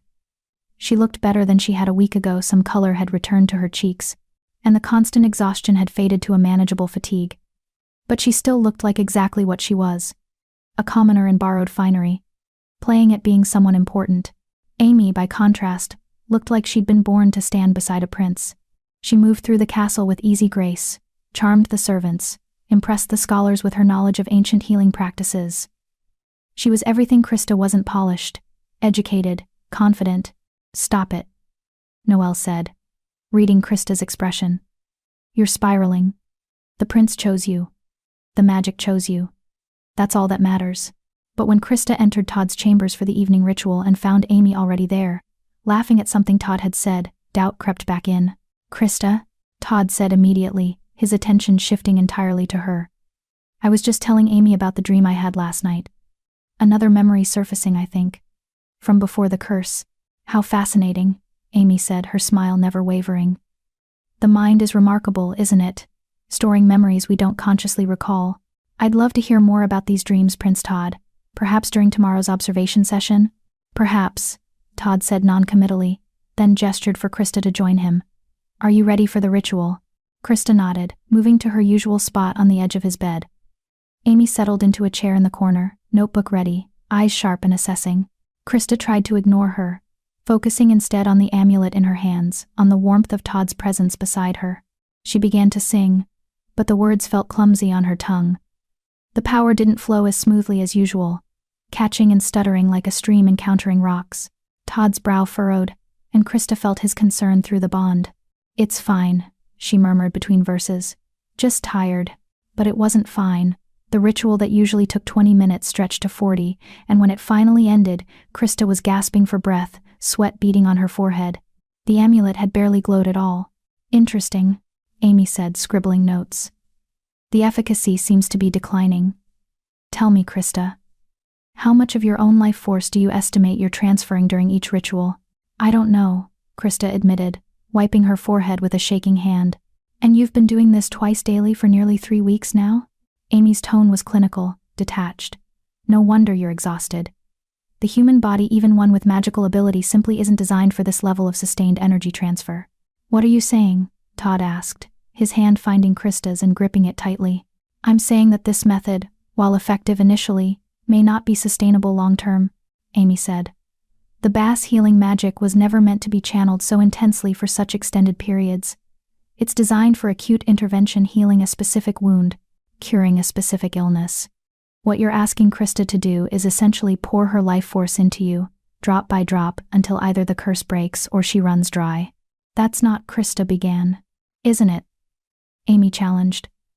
"Look at yourself, Krista. You're wasting away. Another month of this and you'll be bedridden. Another 3 and you might not survive at all. Is that really what you want? To die saving a prince you barely know?"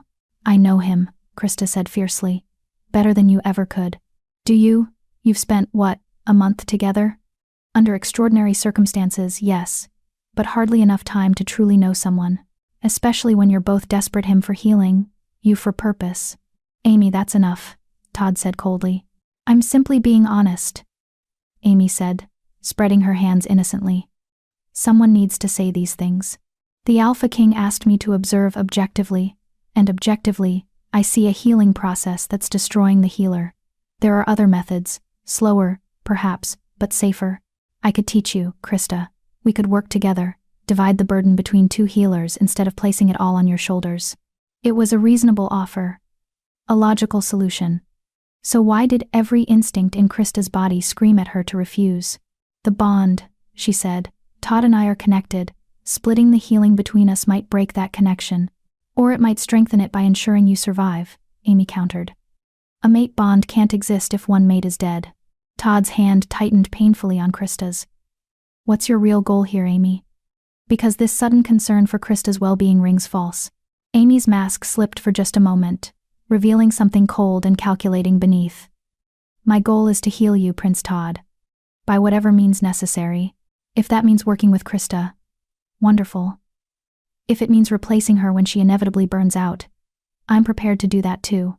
What I won't do is stand by and watch a perfectly viable healing opportunity fail because two desperate people convince themselves they're fated mates. Get out, Todd said quietly, but with absolute authority. Get out of my chambers, now. Amy stood gracefully, gathering her notebook. As you wish, Your Highness. But when you're ready to accept reality, I'll be waiting. She glided toward the door, then paused. Oh, and Krista? You might want to examine your palm. The one you cut to use your blood in the ritual. I noticed something concerning. After she left, Krista looked down at her palm. The cut had healed, but in its place was a mark, a thin black line like a vein, spreading from where the wound had been. As she watched, it pulsed once, in rhythm with her heartbeat. What is that? Todd asked, alarmed. I don't know, Krista whispered.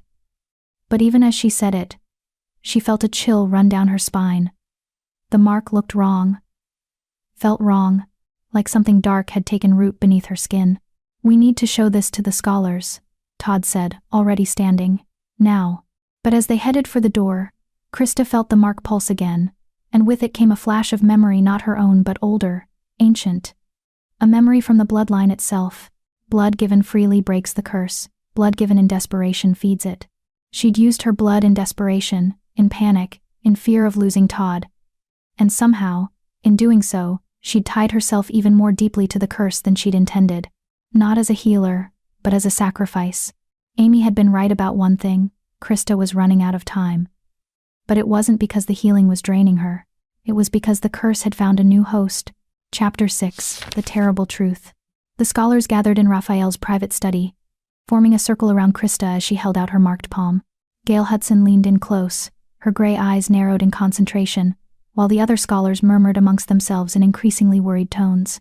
This is dark magic. One of the younger scholars, a man named J. Spence, said nervously. Corruption. It shouldn't be possible. The Bass healing magic is light-based, pure. This is the opposite. It's not corruption, Gail said slowly, tracing the black line with one gnarled finger but not quite touching it.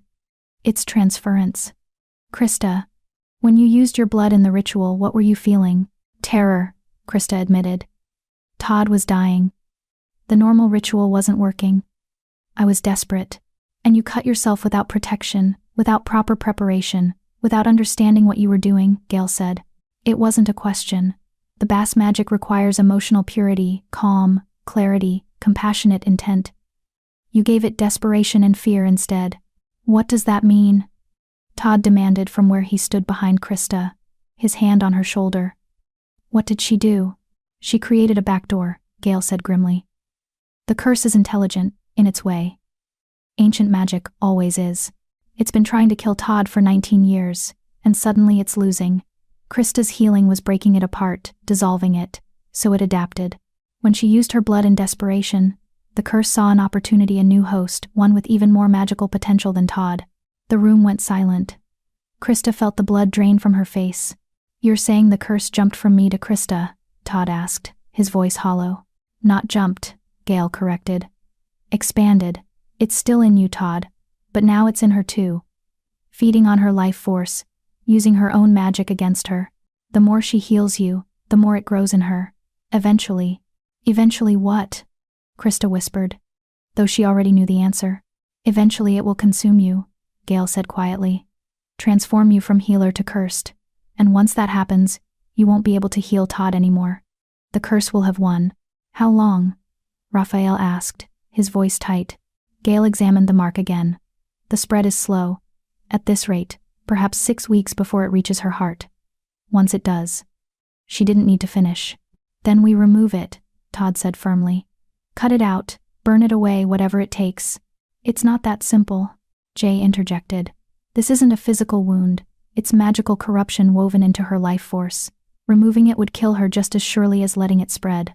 Then what do we do? Todd's voice broke on the last word, and Krista felt his anguish through the bond like a physical blow. The scholars exchanged uncomfortable glances. Finally, Gale spoke. There are 2 options. The first is that Krista stops healing you, immediately and completely.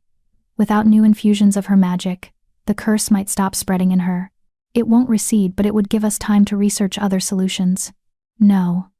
Both Krista and Todd said simultaneously. If I stop healing him, the curse will surge in him again, Krista continued. He could die. I won't risk that. Then the second option, Gale said heavily. Complete the healing.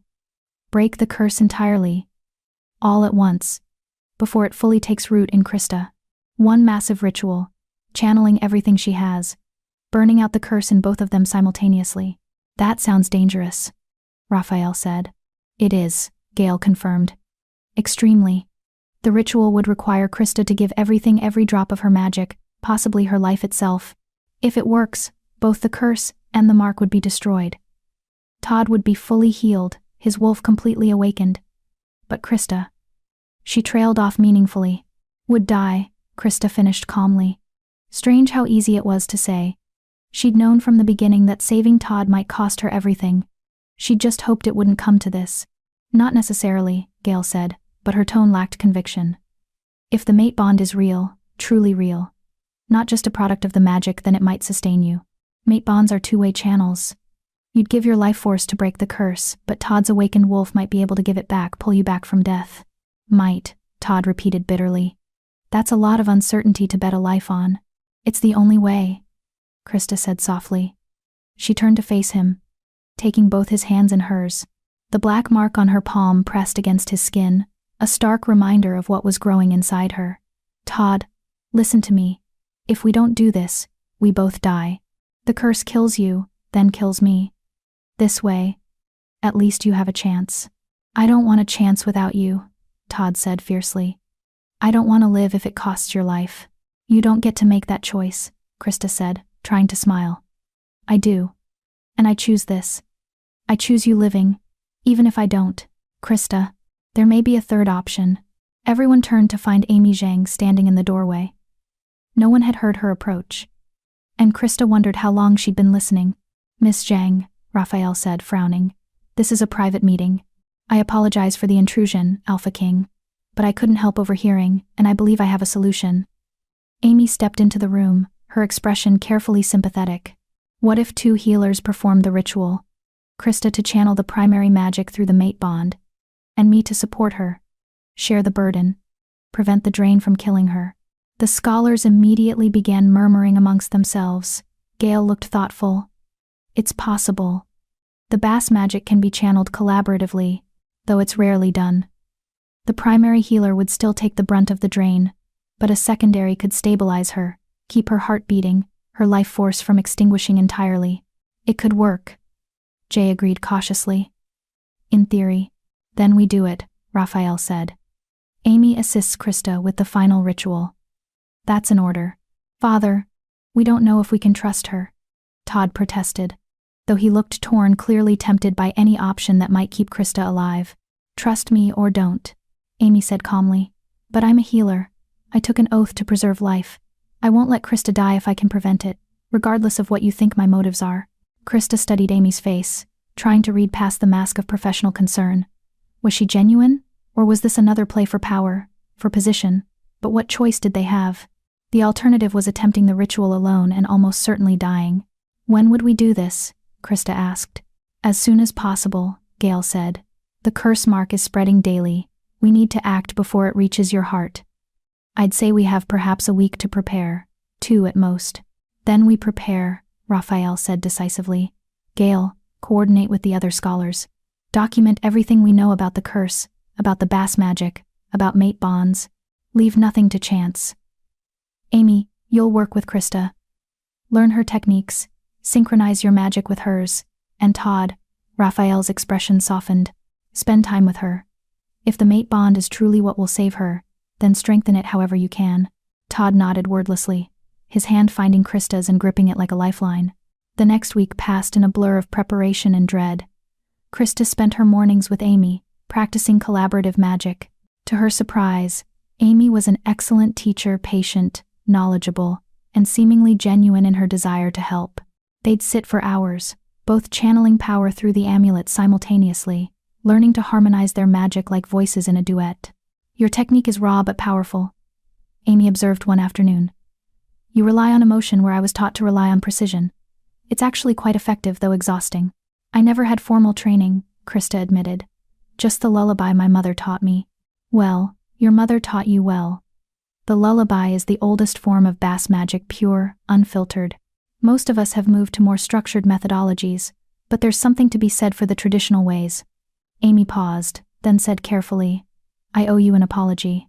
Krista looked up, surprised. For what? For how I acted when I first arrived. I was dismissive, competitive.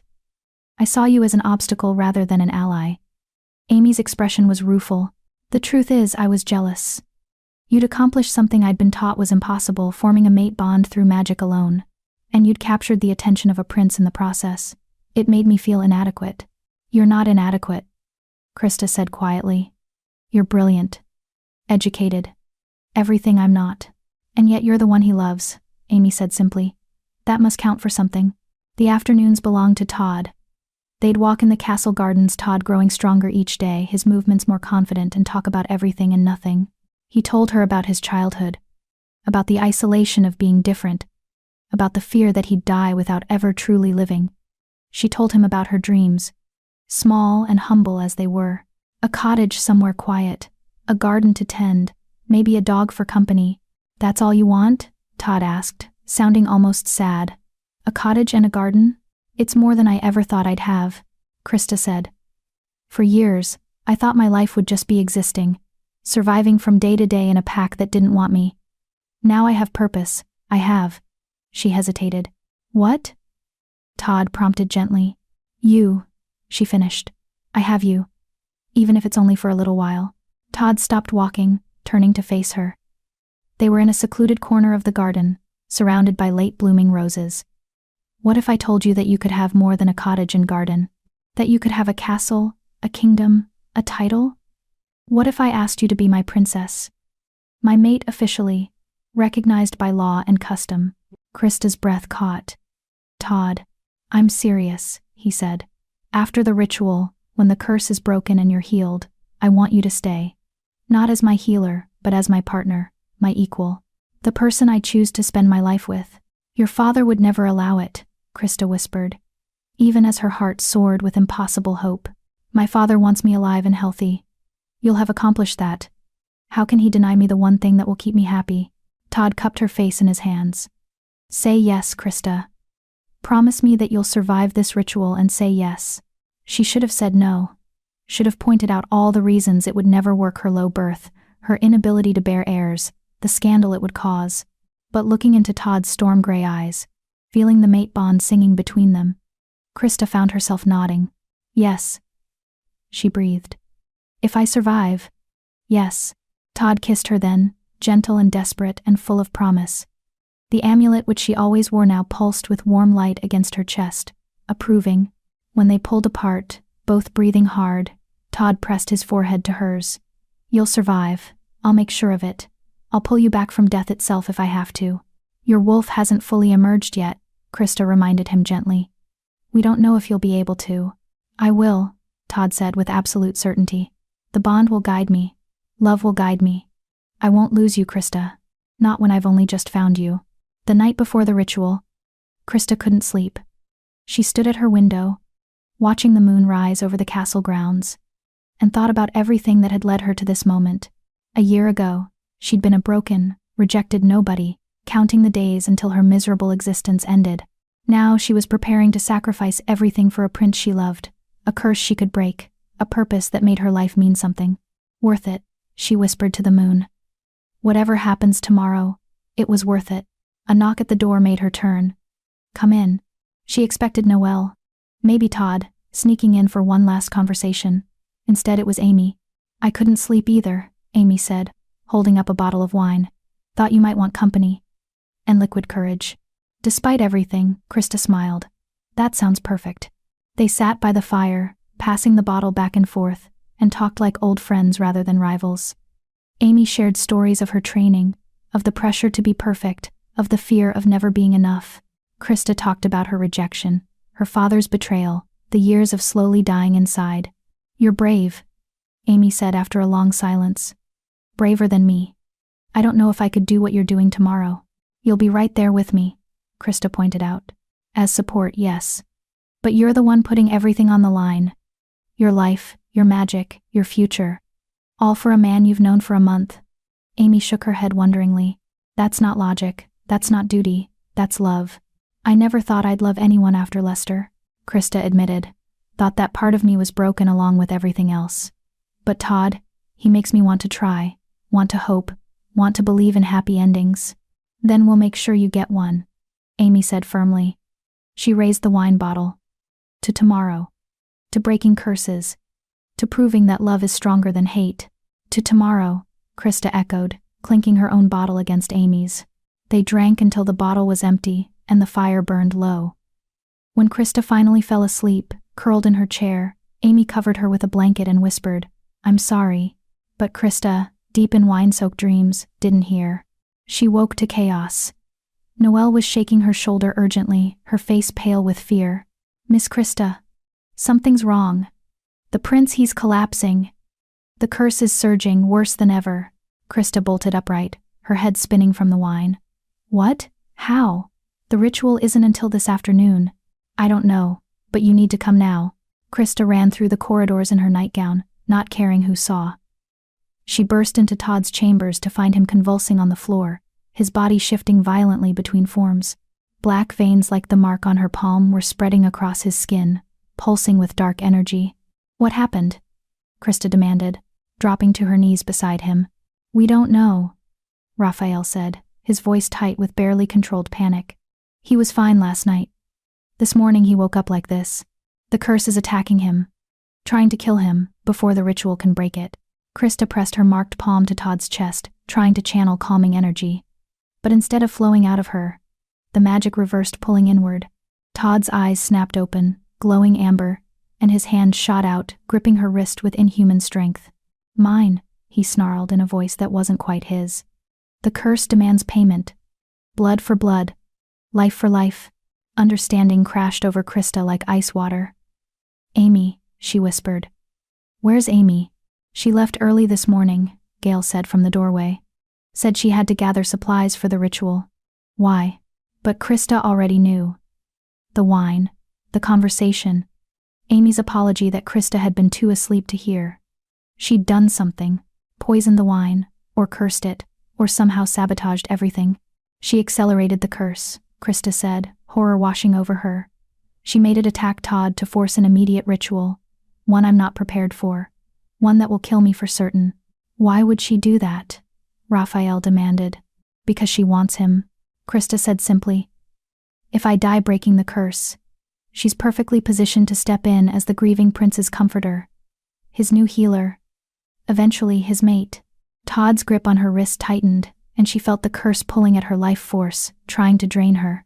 The black mark on her palm burned, spreading up her arm in real time. We have to do the ritual now, Gail said urgently. It's the only way to save either of them.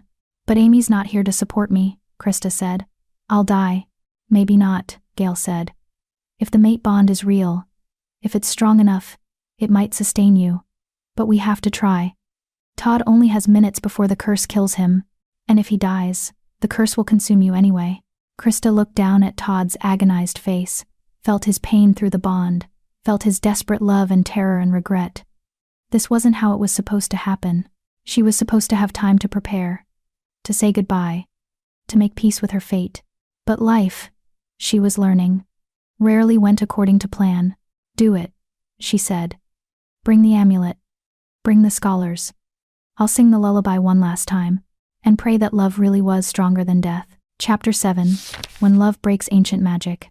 They carried Todd to the great hall, the largest open space in the castle, with a vaulted ceiling painted with constellations and ancient wolf legends. The scholars worked frantically, drawing symbols on the floor in chalk and salt, lighting candles in intricate patterns, chanting protection prayers in languages so old even they barely understood them. Krista knelt beside Todd in the center of the ritual circle, the amulet clutched in both hands. The black mark had spread past her elbow now, creeping up her arm like poisoned roots. She could feel it reaching for her heart, hungry and relentless. Todd's convulsions had lessened, but his breathing was shallow, his skin cold and clammy. They were both dying. The curse was winning. "The ritual requires complete honesty," Gale said, kneeling beside them. "No barriers between you, no walls, no secrets, no protection. You have to open yourself completely to him and trust that he'll do the same. The mate bond is the channel your life force flows to him. His wolf flows back to you. But it only works if you both surrender control entirely." "I don't know how to do that," Krista admitted, her voice shaking. "Yes, you do," Gale said gently. "You've been doing it since the moment you met him.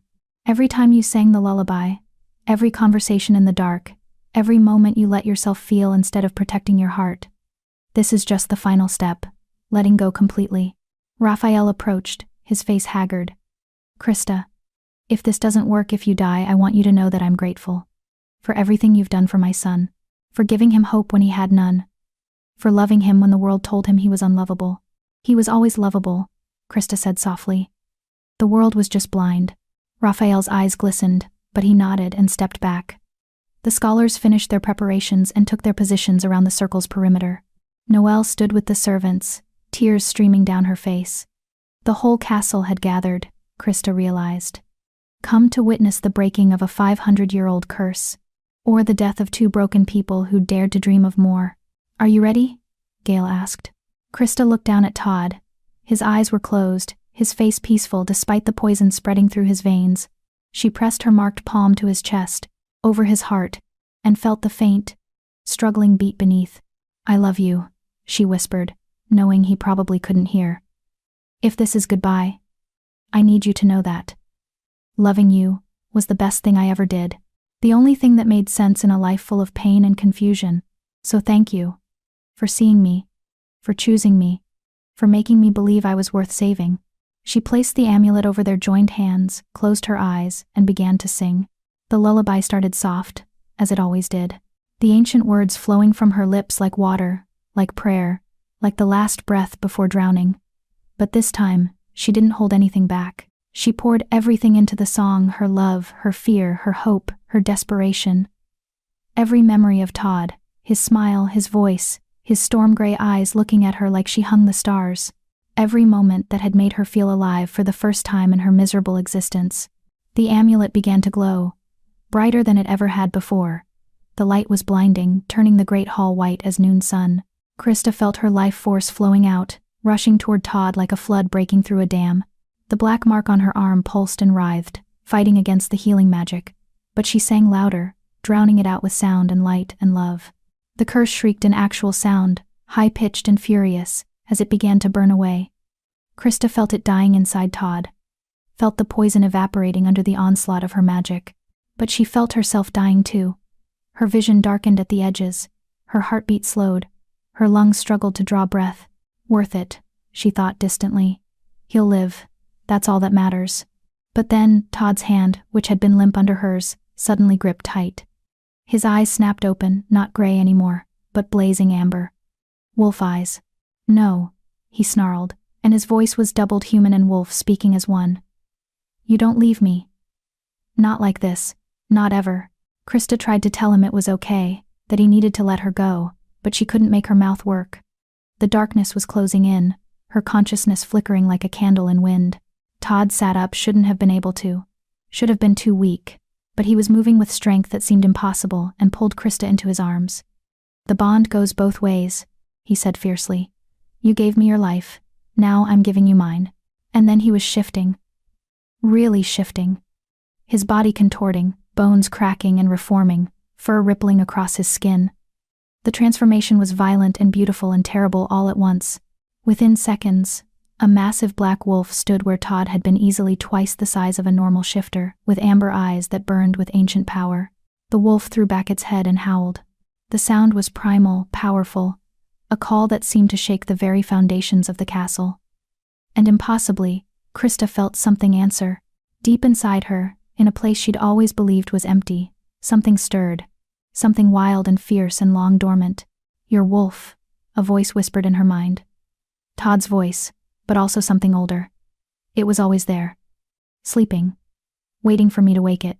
The black wolf pressed its massive head against Krista's chest, and she felt power flood into her. Not her life force returning, but something new. Something that belonged to them both.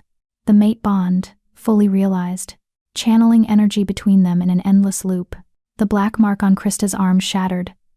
Literally shattered, like glass breaking, and fell away as harmless ash. The curse inside her screamed and died, unable to withstand the combined power of two mates, two wolves, two souls bound so tightly they might as well be one.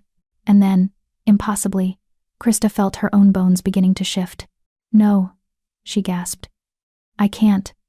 I'm wolfless. I've always been. You were never wolfless." Todd's voice echoed in her mind. "You were a healer.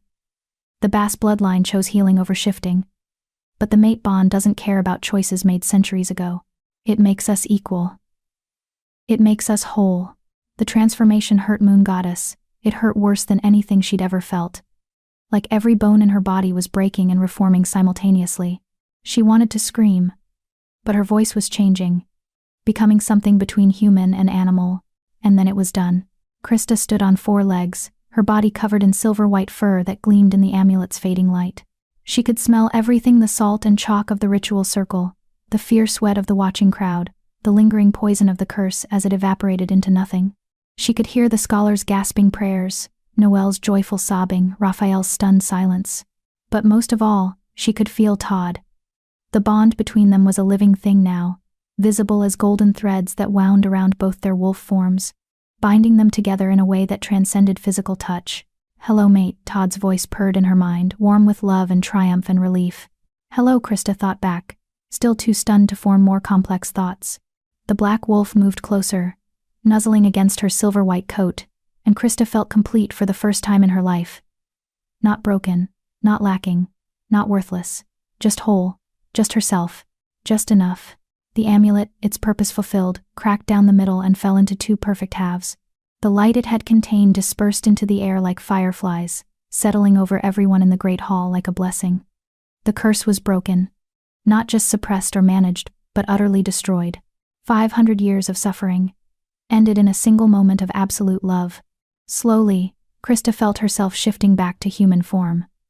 The transformation was easier this time, almost natural, her body remembering how to be both wolf and woman.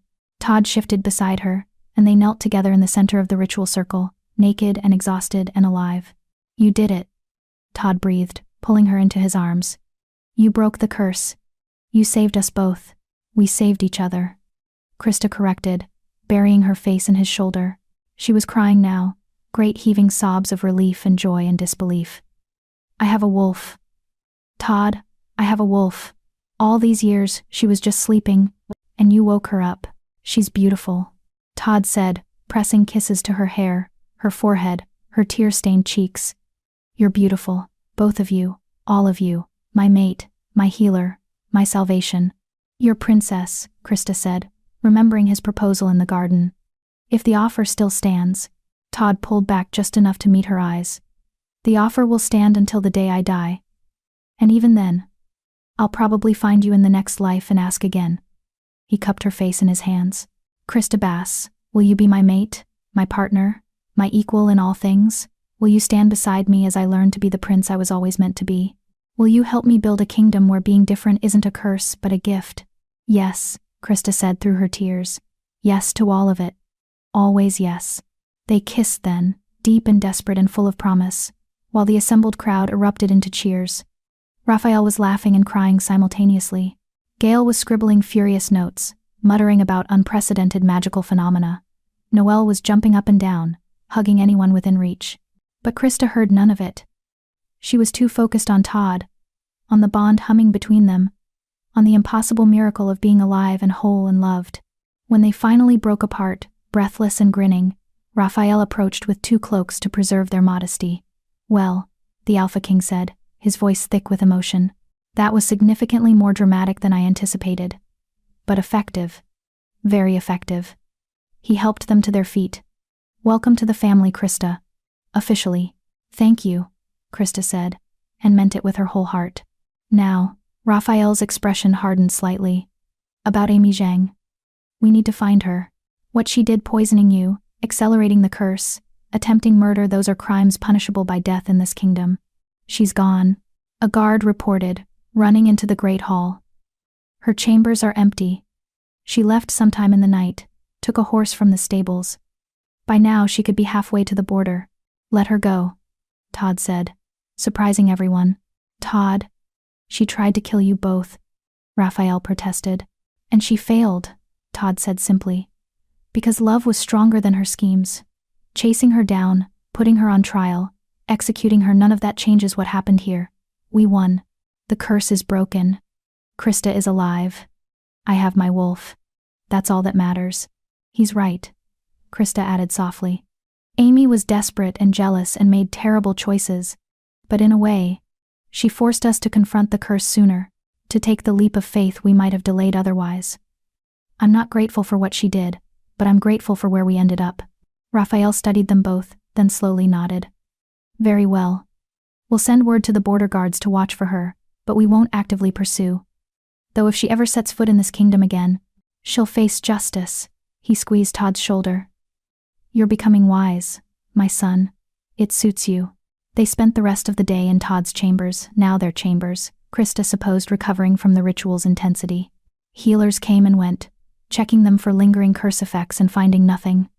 Just 2 healthy, whole, impossibly lucky people who had gambled everything and won. "Tell me about your wolf," Todd said as they lay together in his massive bed, tangled in soft sheets in each other's arms. "What does she feel like?" "Wild," Krista said after a moment of consideration. "Like she's been caged for 24 years and is desperate to run. But also, peaceful. Like she knows she's finally where she belongs. She likes you, by the way. Your wolf. They're already bonded." "Of course they are," Todd said with a smile. "They've been waiting centuries to meet. The curse kept us apart, but it couldn't stop destiny. We were always meant to find each other, to save each other, to complete each other." "Do you really believe in destiny?" Krista asked. "Or do you think we just got lucky?" "I think," Todd said slowly, "that destiny is what we make of the opportunities we're given. You could have run when your father brought you here. Could have taken the gold and disappeared. But you stayed. You fought for me. You believed in us when everyone else saw only obstacles. That's not luck. That's choice. The best choice either of us ever made." Krista pressed closer, breathing in his scent, pine and leather, and something uniquely Todd. "I love you," she said. "I know I said it during the ritual, but I need you to hear it when I'm conscious and lucid and choosing to say it. I love you, Todd Hawkins. Wolfless or wolf, cursed or free, I would choose you in every lifetime." "I love you too," Todd said, his arms tightening around her. "My broken healer. My silver wolf. My mate. Thank you for teaching me that being different isn't a curse. It's just another way of being extraordinary." They fell asleep like that, wrapped in each other, the mate bond glowing softly in the darkness like a nightlight guiding them home. Outside, the moon rose full and bright, blessing 2 people who had dared to rewrite a 500-year-old story. And in the morning, they would start building their new life together. Chapter 8, The Healing Temple. 1 year later, the Royal Healing Temple stood on the eastern edge of the castle grounds, built from white stone that gleamed in the morning sun. It had been Krista's idea, a place where those who had been called broken, defective, or worthless could come and learn that they were none of those things, just different, just extraordinary in their own way. She stood in the main hall now, watching as a group of young children practiced their shifting. Most were what the old ways would have called wolfless, slow shifters, partial shifters, those whose wolves came late or not at all. But under Krista's guidance, they were learning that the absence of a wolf didn't mean the absence of worth. "Remember," she called out, moving between them, "your power isn't defined by how well you shift or how fast or how completely. Your power is in knowing who you are and refusing to let anyone tell you otherwise." A small girl, no more than 7, with bright red hair and freckles, raised her hand tentatively. Miss Krista? What if my wolf never comes? What if I'm broken forever? Krista knelt beside her, recognizing the fear in those young eyes. She'd worn that same fear for 24 years. Then you'll find other gifts. Other strengths. I didn't have my wolf until I was 24 years old, and you know what? I survived. I learned. I found purpose in healing instead of hunting. And when my wolf finally did come, she was all the stronger for having waited. But everyone says, everyone is wrong, Krista said firmly but gently. Listen to me, all of you. She stood, addressing the whole group. The world will try to tell you what you should be, what you should look like, how you should shift, what your worth is measured by, but the world doesn't get to decide that. You do. Each of you has gifts that no one else possesses. Each of you is exactly who you're meant to be, and anyone who tells you otherwise is lying. The children nodded solemnly, absorbing the lesson. Krista felt a familiar warmth bloom in her chest. The satisfaction of making a difference, of ensuring that no child ever felt as alone and worthless as she once had. All right, she said, clapping her hands together. Let's try the meditation exercise again. Close your eyes. Breathe deeply. Feel for your wolf, but don't force it. Just listen. Sometimes our wolves speak in whispers, not roars. As the children settled into meditation, Krista felt arms wrap around her waist from behind. She leaned back into Todd's embrace, smiling as his chin rested on her shoulder. You're incredible with them, he murmured, pressing a kiss to her temple. They hang on your every word. They just need someone to believe in them, Krista said. The way you believed in me. The way we believed in each other, Todd corrected. He turned her in his arms so they were facing each other. How are you feeling? Any nausea today? Krista's hand went instinctively to her stomach, still flat, but not for much longer. A little. But the healer says that's normal. Everything is progressing exactly as it should. Todd's face lit up with the same wonder and joy that had appeared a month ago when Krista had told him she was pregnant. Pregnant. The woman who had been told she was barren, who had built her entire identity around the impossibility of bearing children, was going to be a mother. It's still a miracle, Todd said softly, his hand covering hers on her stomach. Every single day I wake up and can't believe this is real, that you're real, that we're having a child. The curse breaking must have healed that part of me too, Krista said, though the healers still didn't fully understand how. Or maybe the mate bond. Or maybe you were never actually barren, Todd suggested. Maybe that was just another lie told by people who wanted to make you feel small. Your PAX healer examined you when you were 18 and had just been rejected. She probably saw what she expected to see. What everyone assumed about a wolfless woman. Maybe, Krista agreed. It didn't really matter now. What mattered was the life growing inside her, the impossible made possible, the dream she'd never dared to dream coming true. Miss Krista? One of the older students, a boy named Curtis Brady, approached hesitantly. There's a woman here to see you. She says she's a bass. Says she's family. Krista's breath caught. In the year since the curse had been broken, several distant relatives had emerged, branches of the Bass family that had scattered and hidden centuries ago, now hearing that it was safe to claim their heritage again. But something about Curtis's expression made her wary. Show her in, Krista said. The woman who entered was small and elderly, with white hair pulled into a severe bun, and eyes so pale they were almost colorless. But Krista recognized her immediately from the portrait her mother had kept hidden, her grandmother, who had supposedly died when Krista was a baby. Grandmother? Krista whispered. Shocked. Hello, child, the woman said, her voice papery and dry. I'm sorry for the deception. I've been alive all this time, living in hiding, waiting for the right moment to reveal myself. Why? Krista demanded, anger warring with confusion. Why let me think you were dead? Why let me suffer alone? Thinking I was the last one. Because you needed to be desperate, her grandmother said simply. The curse could only be broken by someone who had nothing to lose. Someone so broken that healing another was the only purpose left. If you'd known you had family, had support, had options, you might never have been willing to sacrifice everything for the prince. The casual cruelty of it stole Krista's breath. You manipulated me. Used me. Let me believe I was worthless so I'd be more willing to die. I ensured the curse would be broken, her grandmother corrected. 500 years of suffering ended because you were brave enough to give everything. You should be proud. Get out, Todd said, his voice cold as winter. Get out of this temple and off these grounds. Krista owes you nothing." "She owes me everything," the grandmother snapped. "I'm the reason." "You're the reason she spent 24 years thinking she was defective," Todd interrupted. "The reason she was rejected, abused, and sold like property. Whatever your intentions, whatever grand plan you thought you were executing, it doesn't excuse the damage you did. Now leave, before I have you forcibly removed." The grandmother looked at Krista, seeming to expect her to intervene. But Krista just stared at her.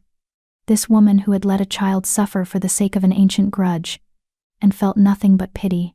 "He's right," Krista said quietly. "You manipulated me, used me, but you know what? I'm grateful you did, because it led me here. To Todd, to my wolf, to this life where I can help children who feel as lost as I once did. You thought you were controlling my destiny, but all you did was push me toward the place I was always meant to be. So thank you, I suppose. And goodbye." The grandmother's face twisted with anger, but she left without another word. As the door closed behind her, Krista sagged against Todd, trembling. "That was remarkably restrained," Todd said, holding her close. "I was ready to shift and chase her out myself." "She's not worth the energy," Krista said. "And she's wrong. Anyway, I didn't break the curse because I had nothing to lose. I broke it because I had everything to gain. A life worth living. A person worth dying for. A future worth fighting for." "Well said," a familiar voice called from the doorway. Gail Hudson entered, followed by several other scholars, all carrying books and scrolls. "And speaking of your future, we've been researching the pregnancy. Given your unique circumstances, the curse breaking, the late wolf emergence, the mate bond, we wanted to ensure there wouldn't be any complications." "And?" Krista asked nervously. "And you're going to be fine," Gail said with a warm smile. "Better than fine. The baby is healthy, developing normally. But there is something interesting we discovered." She opened one of the ancient texts. The Bass healing bloodline wasn't always exclusive to women. In the earliest records, before the curse, both male and female healers existed. The limitation to women was a side effect of the curse, a way to ensure the bloodline would slowly die out. "But the curse is broken," Todd said slowly. "Exactly. Which means your child, whether boy or girl, could inherit the healing magic, could become the first male Bass healer in 5 centuries, or could have both the healing magic and a wolf, something that hasn't existed since before the curse." Krista's hand went to her stomach again, wonder blooming in her chest. "Our child could have both?" "It's possible," Gail said. "We won't know for certain until they're born. But the precedent is there in the old records. The Bass family was meant to be powerful in multiple ways. The curse limited them, but now that limitation is gone. Your child represents a new beginning, the restoration of what was lost." After the scholars left, Krista and Todd walked through the temple gardens together. It was early evening, the sun painting the sky in shades of orange and pink. They paused by the memorial she'd built, a simple stone engraved with the names of every Bass healer who had died in the original massacre 500 years ago. "They'd be proud of you," Todd said, reading the names. "Of what you've built here. How you've transformed their tragedy into hope." "I hope so," Krista said. "Sometimes I wonder if I did the right thing. Breaking the curse saved you, but it also meant forgiving your family for what they did to mine." "Some might call that betrayal. Some might call it wisdom," Todd countered. "The curse was perpetuating suffering on both sides. Breaking it freed everyone, my family from wolflessness, yours from hiding and fear. That's not betrayal. That's healing on the deepest level." They continued walking until they reached the back of the temple, where a small cottage stood, their private residence, away from the castle's politics and pressures. It was simple, with a garden that Krista tended herself, and a porch where they'd sit in the evenings and watch the sunset. "You got your cottage," Todd observed as they climbed the porch steps. "And your garden. Everything you dreamed of. Plus a prince, a castle, a temple, and a baby on the way," Krista added with a laugh. "I overshot my goals somewhat. You deserve all of it," Todd said firmly. "And more. Speaking of which," he reached into his pocket and pulled out a small velvet box. "I know we're already mated, already married in the eyes of the pack and the kingdom, but I wanted to give you this.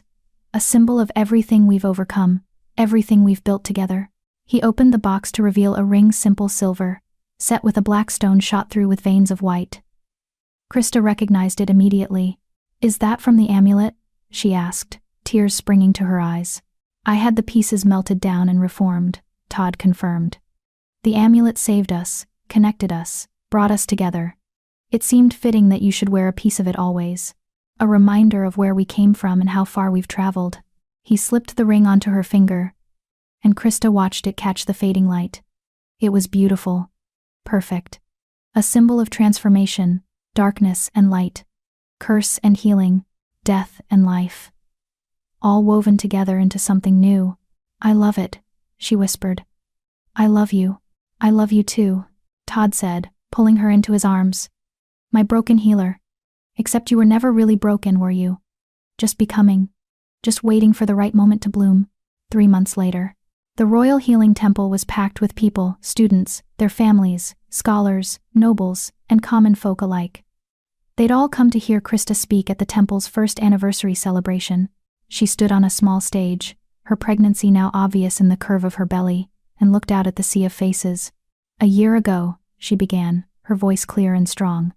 I was brought to this castle as a last resort, a desperate attempt to save a dying prince. I was wolfless, barren, rejected, and broken. Or so everyone told me. Or so I believed. She paused, letting the words sink in. But I wasn't broken. I was just different. Just powerful in ways that didn't fit into neat categories. Just extraordinary in my own way. She gestured to the children sitting in the front row, her students, all of them making progress in their own time, in their own way. These young people have been told the same lies I was told. That they're defective, that they're worthless, that they'll never be enough. But we're here to tell them to tell everyone that those lies end now. Being different isn't a curse. It's a gift. And we're going to celebrate it, nurture it, and teach the world that there are 1,000 ways to be strong, 1,000 ways to be whole, 1,000 ways to be enough. The crowd erupted in applause. Krista caught Todd's eye where he stood off to the side. Their daughter for the healers had confirmed it just yesterday, sleeping peacefully in a sling against his chest. He smiled at her. That private smile that said, I'm proud of you. I love you. You're changing the world. And maybe she was. One broken person at a time. One student who learned to believe in themselves. One family who stopped seeing difference as defect. One kingdom that learned that strength came in many forms. After the ceremony, as the sun set and the celebration continued around them, Krista and Todd slipped away to their favorite spot in the temple gardens. They sat on a stone bench. Their daughter nestled between them, and watched the stars emerge one by one in the darkening sky. Tell me the story again, Todd said softly. The one your mother told you. Krista smiled and began to hum the lullaby, the ancient song that had saved them both, had broken a curse, had brought them together across 5 centuries of hatred and pain. But the words she sang now were different from the original verses. These were new, written by her and Todd together, transforming the curse song into something beautiful. What was broken now is mending. What was lost now has been found. What was cursed now receives blessing. Where was silence, hear the sound. Love is stronger than old hatreds. Hope can bloom from ancient pain. What was shattered finds its pieces. What was lost comes home again. Their daughter stirred, making a small cooing sound, and Krista pressed a kiss to her tiny forehead. They'd decided to name her after Krista's mother, a way of honoring the woman who had kept the bloodline alive, who had passed down the lullaby, who had sacrificed everything so that her daughter might one day break the curse. She'll never feel broken, Todd said quietly, his hand covering Krista's where it rested on their daughter's back. She'll grow up knowing she's loved, valued, enough exactly as she is. Whether she has a wolf or healing magic or both or neither. She'll know her worth isn't measured by what she can do, but by who she is. Yes, Krista agreed. She will. And so will every child who comes through these temple doors. We're not just breaking curses, Todd. We're breaking cycles. Ending the lies that have been passed down for generations. Teaching a new way of seeing, of being, of loving. Todd turned to her, his storm gray eyes soft in the starlight. Do you ever miss it? The simplicity of that life you dreamed of. Just a cottage and a garden and peace? Krista considered this, looking around at the temple they'd built, the students they'd taught, the kingdom they were slowly changing. It was bigger than she'd ever imagined, more complicated, more challenging. But it was also more meaningful, more purposeful, more alive. No, she said finally. Because I learned something important. Peace isn't found in simplicity or isolation, it's found in purpose, in connection, in building something larger than yourself. I thought I wanted to hide away and tend a garden, because I believed that's all I deserved, but I deserve this. We deserve this, a life that matters, a love that transforms, a legacy that outlives us. Well said, my princess, Todd murmured, pressing a kiss to her temple. My mate, my partner in revolution.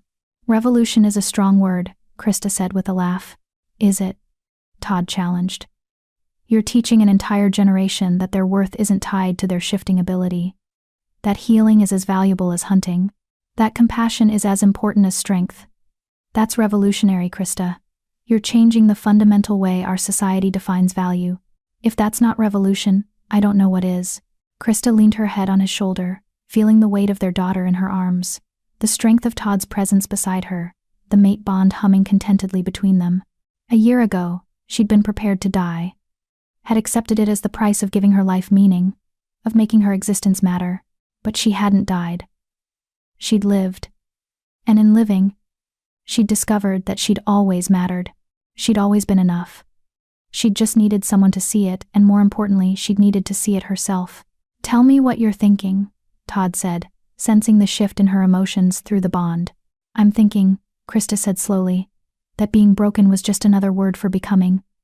We weren't cursed. We were just waiting for each other, waiting for the right moment to transform from what we were told we should be into what we were always meant to be. Todd's hand found hers, their fingers intertwining, their mate marks glowing softly where their skin touched. And now? Now, Krista smiled, pressing her palm to her belly where their impossible child grew. We're teaching the world that healing begins when we stop believing the lies about who we're supposed to be. Together, they sat in comfortable silence, watching the stars wheel overhead, listening to the distant sounds of celebration from the temple. The lullaby played on in Krista's mind, carried by voices old and new, transforming from generation to generation. Some songs, it turned out, were meant to evolve, just like the people who sang them, just like two broken souls who'd found each other across centuries of pain and discovered that love, real, true, unconditional love, was the most powerful magic of all. The curse was broken, the healing complete. And their story, the story of the Wolfless prince and the broken healer who'd saved each other, was just beginning.